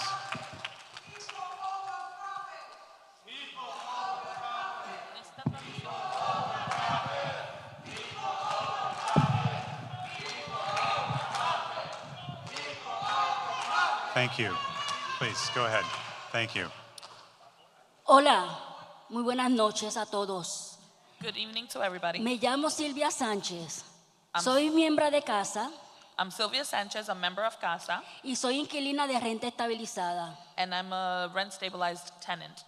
Fui víctima 2 veces de orden de desalojo.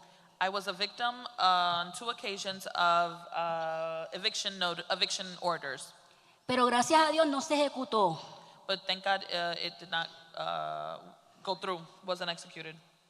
Por algunas entidades caritativas y One Shot Deal que me ayudaron. Because of some really helpful non-profit organizations that helped me out. Es muy difícil y sacrificado para la clase trabajadora y de bajos recursos. It's very difficult for the working class and people that earn low income. Que no ganan lo suficientemente para otro aumento de renta. Because we don't earn enough to pay another rent increase. Ya por tercer año consecutivo. For the 3rd consecutive year. Esto es injusto. This is unfair. Muchas veces Many times. Tenemos disminución de horas en el trabajo. We have a reduction in hours at work. Si es que hemos sido bendecidos con alguno. ¿Cómo, señora?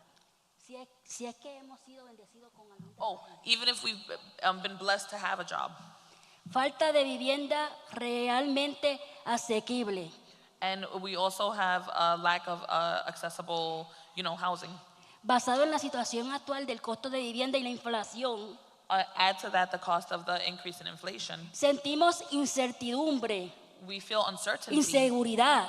And insecurity. Nos lleva a tener un estado emocional como ven a todas estas personas aquí presentes hoy. And it causes us to have uncertain emotional stability as you have witnessed with everybody that has been here present. Afectados socialmente y desencadenando.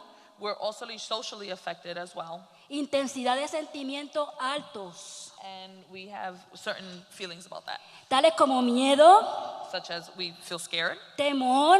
Fear. Pánico. Panic. Rabia. ¿Cómo? Rabia. Oh, anger. Horror. Horror. Aterración. terrorized, desespero, desperation, conmoción,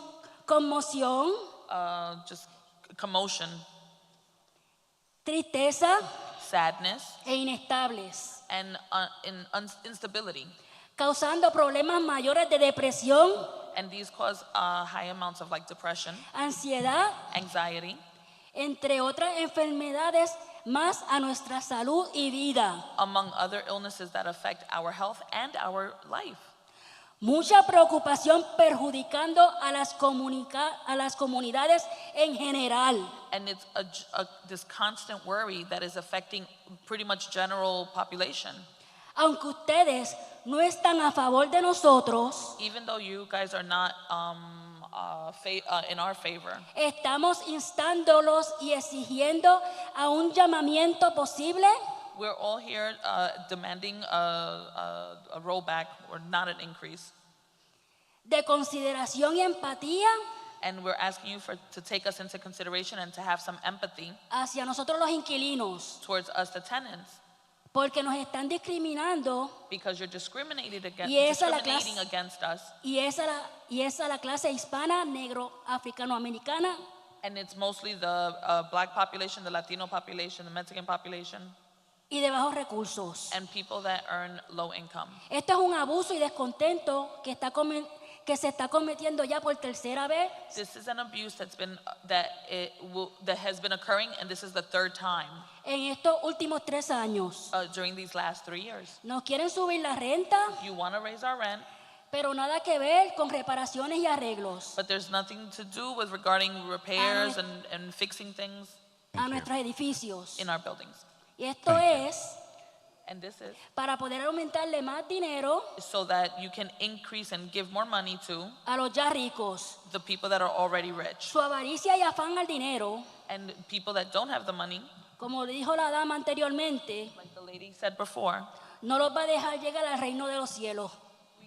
basically you know, it's only the rich will not get to heaven. Thank you.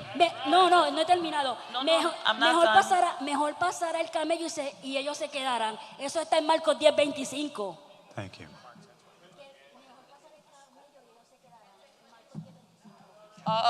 The camel will go through the needle, the eye of the needle, and it's Mark 25. Yeah. Al igual que no se puede servir a Dios y al dinero, porque amará a uno y despreciará al otro. And you can't have like two masters. It's like God or money, and you have to pick one. Yeah. Yeah. Alrededor de 1 millón de hogares So there's about 1 million homes. se enfrentan a un posible aumento de alquiler. They're facing a possible rent increase. Y como ya se ha dicho, And like it's already been stated, afectados muy negativamente. it will affect us negatively. Thank you. Gracias. Thank you. Si más de 1/3 o la mitad de nuestros ingresos van destinados al monto de alquiler anual, So half of our income goes towards the rent, and that's just how it is every year. tendríamos obligatoriamente, porque ya no es una necesidad, So we would have to do this obligatorily because it's no longer a need. difícilmente decidir entre pagar nuestro techo, And we would have to decide between paying comprar for alimentos, our rent, buying food, pagar medicamentos esenciales pay for necessary medication para nuestra salud y bienestar. Thank you. for our Thank you. We need to. well-being.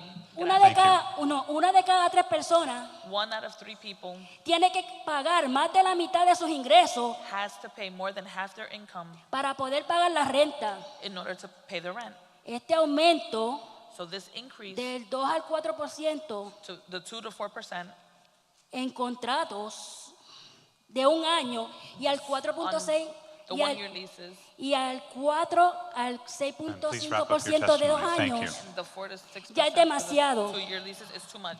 Basado en hechos reales, Based on like just real el situations. alquiler promedio de un apartamento The current rent for an de apartment renta estabilizada in rent stabilized, that's rent de una stabilized, habitación solamente just for 1 bedroom es de $1,400 al mes. is $1,400 a month. Esto en comparación a los 1,845 por unidad de precio del mercado. Compare that to like Thank you. $1,845 for like Thank market you, ma'am. rate. Si la Junta aprueba el aumento máximo So if del the- 4% de alquiler If the Thank board you. approves the increase of 4% de un año for 1 year, Man, de we have renta many speakers this estabilizada evening. se, Thank you. se elevaría a 1.456 it's going to go up to 1,600? 1,465. $56 más por encima mensual. $66 additionally every month. Piensa en esto. Think about this. Eso es exactamente $672 adicionales al año. That's $662 additionally. Thank you, every ma'am. year. Please. Gracias, señora.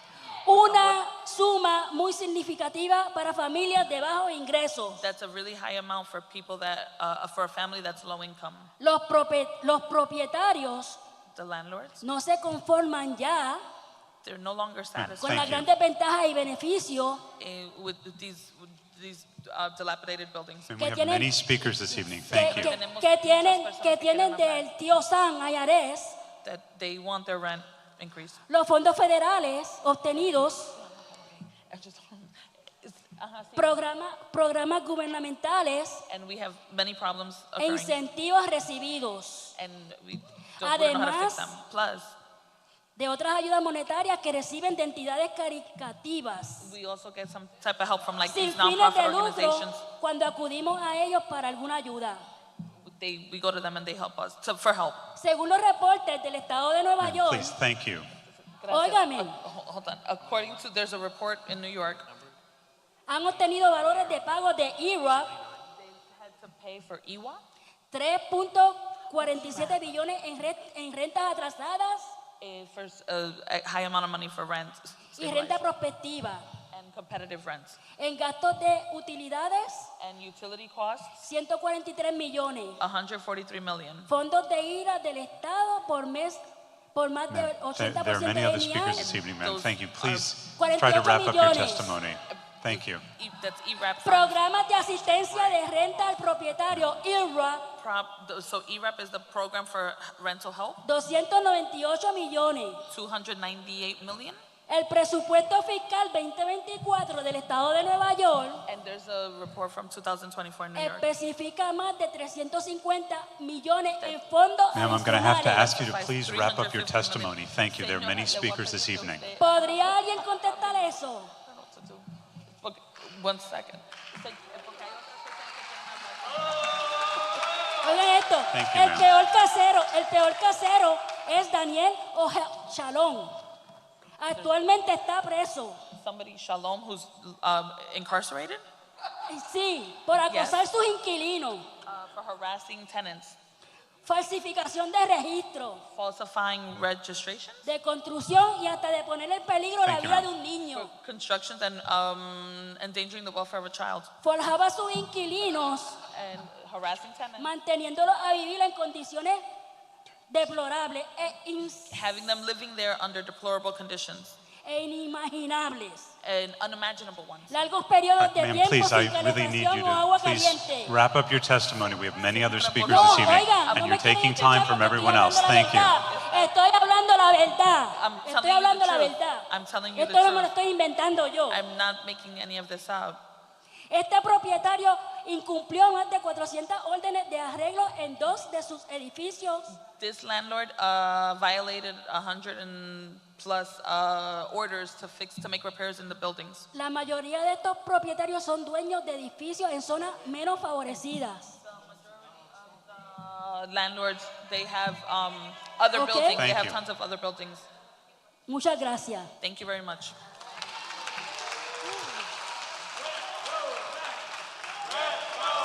Let me just remind everyone. I would just ask you, please. Oren. I would just ask you and remind you to be respectful of the other speakers so that we can hear from everyone. Les pedimos, damas y caballeros, que por favor seamos respetuosos de los otros discursantes para que podamos escuchar de todos los que se hayan apuntado para declarar esta noche. Thank you. Muchas gracias. Our next 3 speakers are Linda Seward, Toshira Riojas, and Marquetta Williams.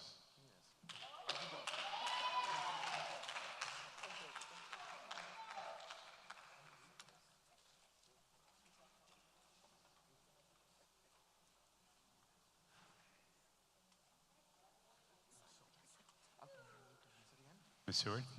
Yes, good evening. Thank My you. name is Linda Seward, and I live on the Grand Concourse, and I am a CASA member. I am 72 and a half years old and a resident of the Bronx. We as a city cannot afford a rent increase.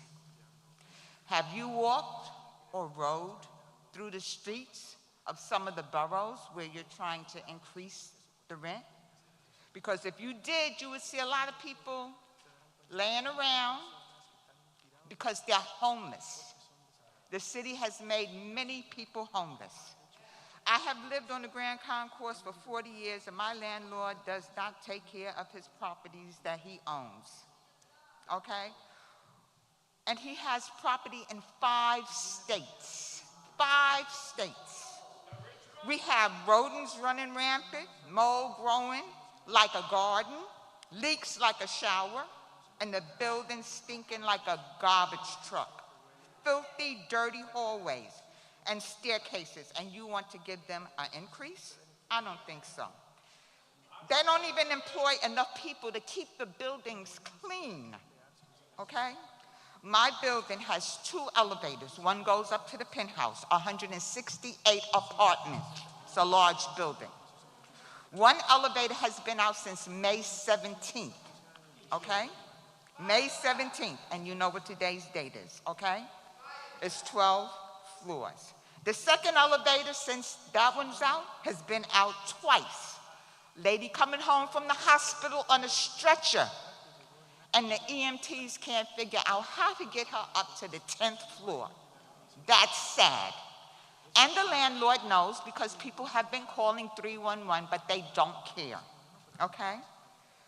The building has 456 violations. 456, and that's a lot of violations. I had mold growing in one of my rooms. 311 came out, HPD came out, sent them a letter, sent me a letter stating that they had to come in and fix it. They never contacted me until HPD called to find out if it had been done. Then they had to get a person who was a professional to come in and clean it, not the regular painters, because all they do is paint over Thank you, it. ma'am. Okay? Please. Thank you, ma'am. The landlords are not hurting as they claim. They're not hurting at all. They're cutting back so much, even on their repairs. They're cutting the workers. Where my building used to have 5 workers, we're Thank down to 2, okay? And I'm not talking about the small building owners. I'm talking about the large building owners, and you know that they are hedge fund ones. Thank you, ma'am. Thank you. Okay? So we, Thank you, ma'am. as a group, are asking you, please do not raise the rent. We were given a rent freeze in 2015 and 16, a rent freeze.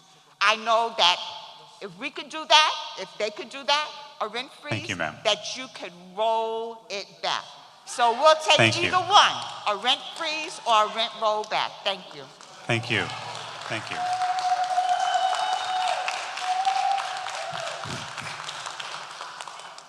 Hi, my name is Tushira Riojas, and I live in the Bronx, and the reason why I'm against the raising of the rent is because basically COVID had affected people, and people just lost their jobs. And the reason is that if people lose their jobs, people cannot afford to pay the rent. And if people cannot afford to pay the rent, that means they have problems buying food. So now people who are struggling get a rent increase, now they're homeless. And you know, the homeless population came from mental illness and not being able to pay the rent too. And now you have to choose between buying food for your families, buying food for yourself.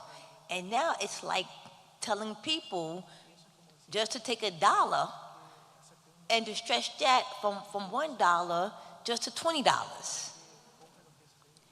And I've been in the Bronx and I like it, and it's not perfect, but at least I can say one thing: I can afford to live here. And now with like this rent increase, it doesn't help anyone at all. It hurts the tenants, it hurts the landlords, it hurts everybody. Nobody wins in the rent increase because then now you have to pinch pennies. Oh, how much money do I need just to get job number 2? How much money do I need just to get job number 3? How much money do I need just to live here in the Bronx? If you have to work 3 jobs just to pay your rent, and you're single, that's horrible. Now imagine if you had 4 kids, and your wife can't work, and you have to pay $1,500 in rent, and you have to pay Con Ed, and you have to buy food, and you have to pay for cable, and you have to buy clothes. And by the way, you don't even qualify for assistance, for HRA, because you have to make $800 a month. Thank you. And that's poverty. And that's what I have to say. Thank you, ma'am.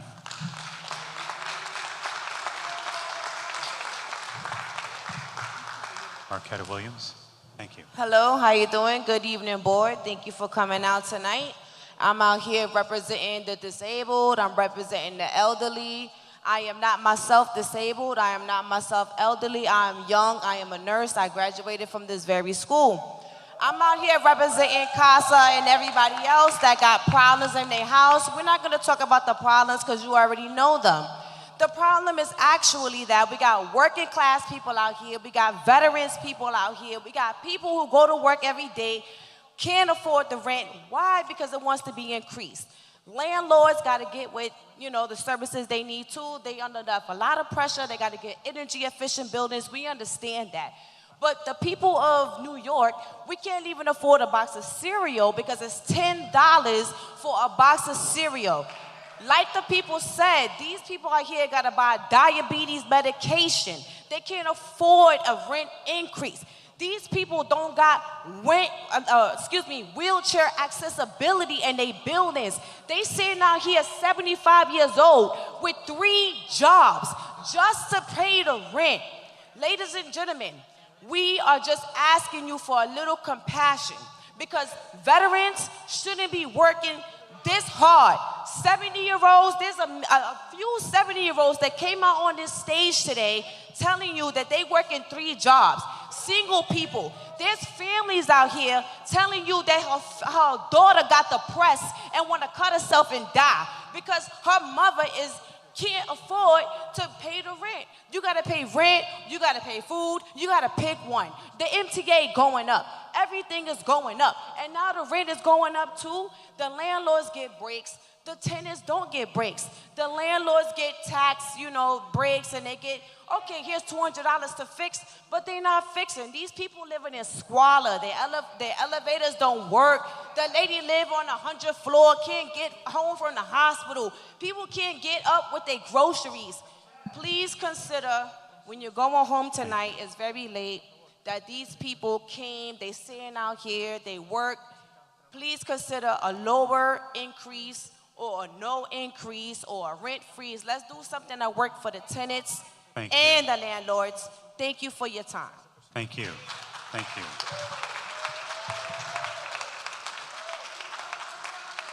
Thank you. Our next 3 speakers will be Francisco Rios, Kenneth Simmons, and Helen Guzman.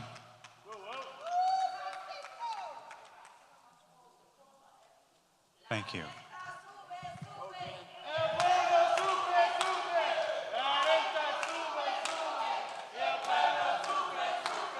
Francisco? Great, thank you.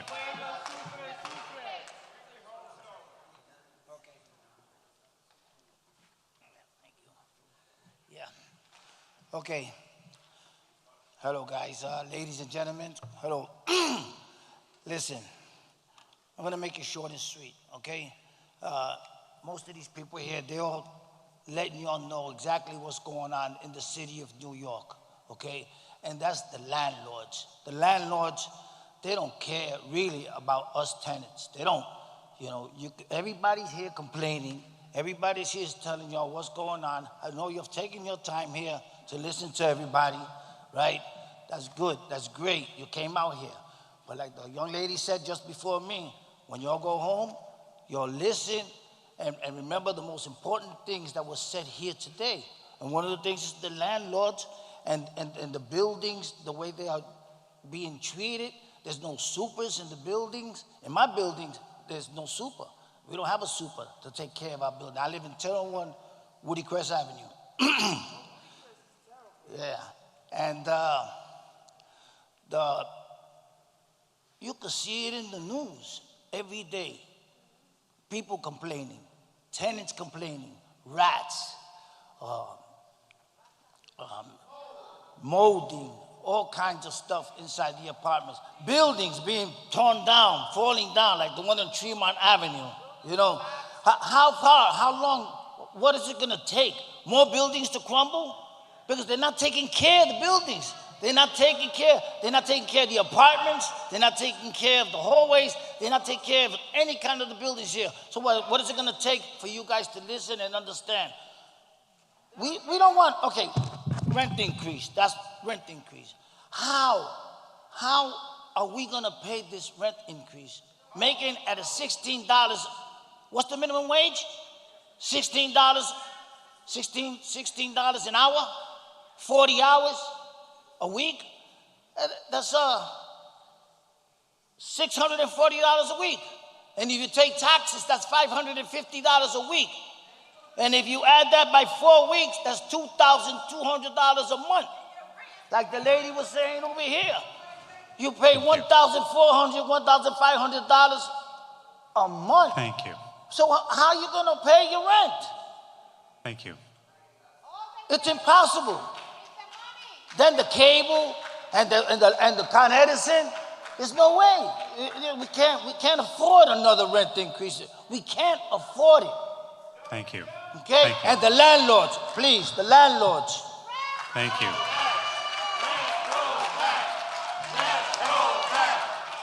Kenneth Simmons.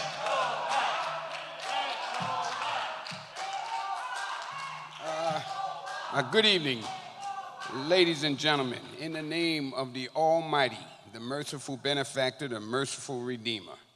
This is the Almighty's house, and we are all here in this world, in His house, together at the same time for a reason. We are thankful to you and us who are here tonight that we have arrived here safely, and we pray to the Almighty for a safe return for all of us. This is a quality of life issue. The Honorable Walter Fauntroy, former congressperson and companion of Dr. Martin Luther King Jr., informed us that income, education, healthcare, housing, and justice, the absence of any one of those things spell trouble for families and neighborhoods, and by extension, our country. And justice is putting everything in its proper place. On 25th Street in Manhattan, there's a Court of Appeals court there, and there are two statues. One of the statues at the foot of it says wisdom. Every law not based on wisdom is a menace to the state.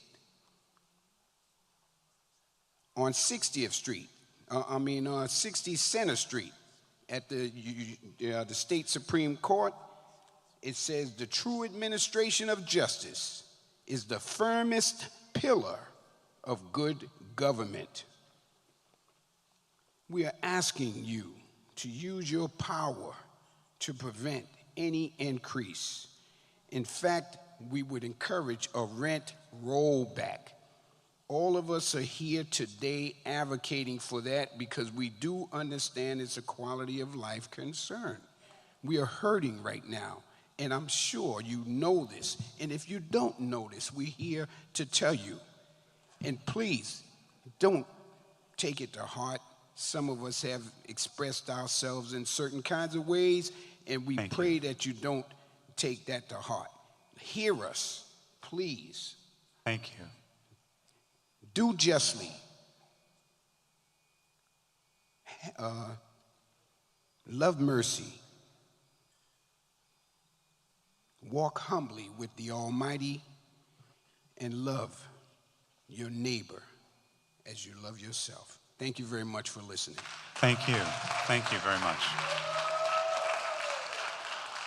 Helen? Hello, my name is Helen Guzman, and I'm here today with CASA. I live at 2020 Grand Concourse, and I've been living there for 2.5 years. I can tell you I'm a student teacher right now, and I pay over 50% of my income in rent. And I don't understand why, because there are maintenance issues. We have pests, mice, roaches. The pipes aren't working. Today we didn't have water without notification. My neighbor has mold and just roaches in the incinerator. And so I just don't understand why landlords are getting $1,417 a month from me and from all my neighbors collecting all of this. They're not really looking out for, like, it's not a mutual relationship here. My building has, the landlords have filed the most eviction cases for in their portfolio in my building 2020. And it's mostly, it used to be 69 of those apartments used to be rent stabilized. Now it's 60. So my understanding is that if they're having us live in these conditions, they're not really trying to keep their tenants. They're not really trying to work with their tenants, and this is not a mutually beneficial relationship. It's actually exploitative. So, yeah, they don't deserve a raise. They don't deserve what we're paying them right now. That, you know, the money that I'm actually struggling to pay them right now. I have to put them before everything else that I need, before helping my family, and that's unacceptable. So I also support rent rollback, and I will fight for that with everyone else here. Thank you. Thank you very much. Our next three speakers will be Elijah Jarrett, Ernest Walters, and Vanessa Baez. Rent roll back! Rent roll back! Rent roll back! Rent roll Elijah? back!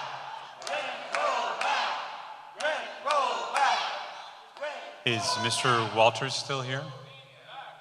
Please, go ahead. Thank you. Yes, hello, how you doing? I just want to know if first of all, grace and peace in the name of the Lord Jesus Christ, right?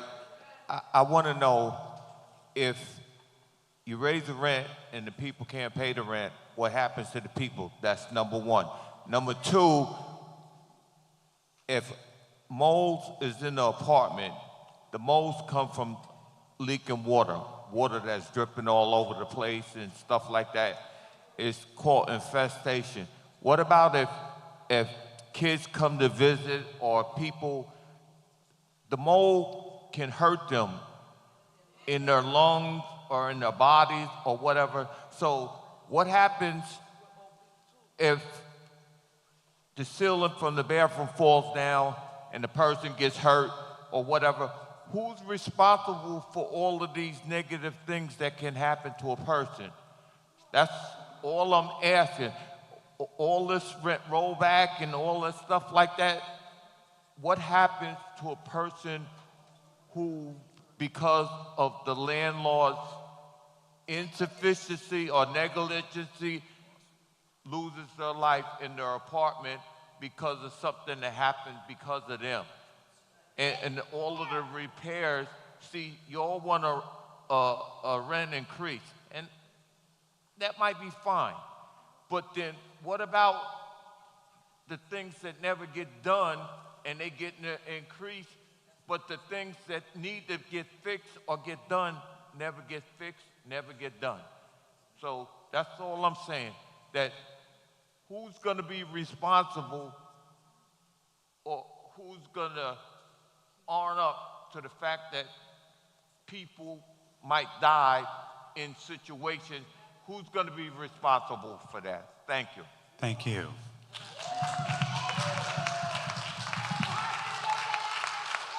Ms. Baez, Vanessa Baez.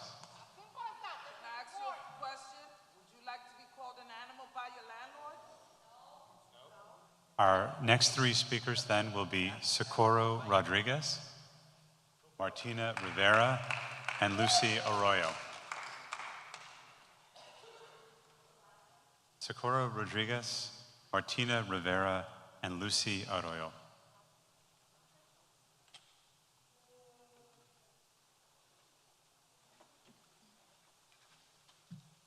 Buenas noches.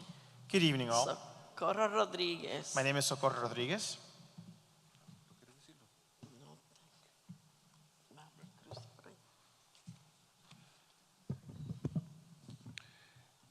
El nombre de ella es Socorro Rodríguez. Ella está un poquito emocional porque quiere que yo haga su testimonio. Her name is Socorro Rodriguez. She's a bit emotional, so she would prefer that I read her testimony.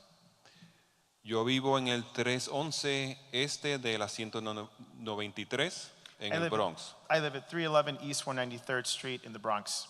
Y soy una miembro de casa. And I am a member of CASA. Yo vivo en mi apartamento por más de 18 años. I've been living in my apartment for more than 18 years now. Yo estoy pagando la renta. I pay the rent. Y soy responsable por yo, mi hija y mi nieto de 9 años. And I am responsible for myself, for my daughter, and my granddaughter who is 9 years old. Yo renté un cuarto en mi apartamento hace un mes y medio. I rented out a room in my apartment now about a month and a half ago. Esa persona se puso violento. That person became very belligerent. Y me destruyó la puerta de mi dormitorio. And practically destroyed the door to my bedroom. Muchas de mis pertenencias personales. Many of my personal effects. Me destruyó la cocina. He destroyed the kitchen. Cortó todos los cordones de la nevera y las estufas. He literally cut all of the wires to the refrigerator and other appliances. Yo por eso estaba nerviosa que él me iba a atacar físicamente. For this reason, I became very nervous thinking that he would attack me physically. Y dejé mi apartamento. And I left my apartment. Ahora mismo estoy en un apartamento donde estoy pagando $250 rentando un cuarto.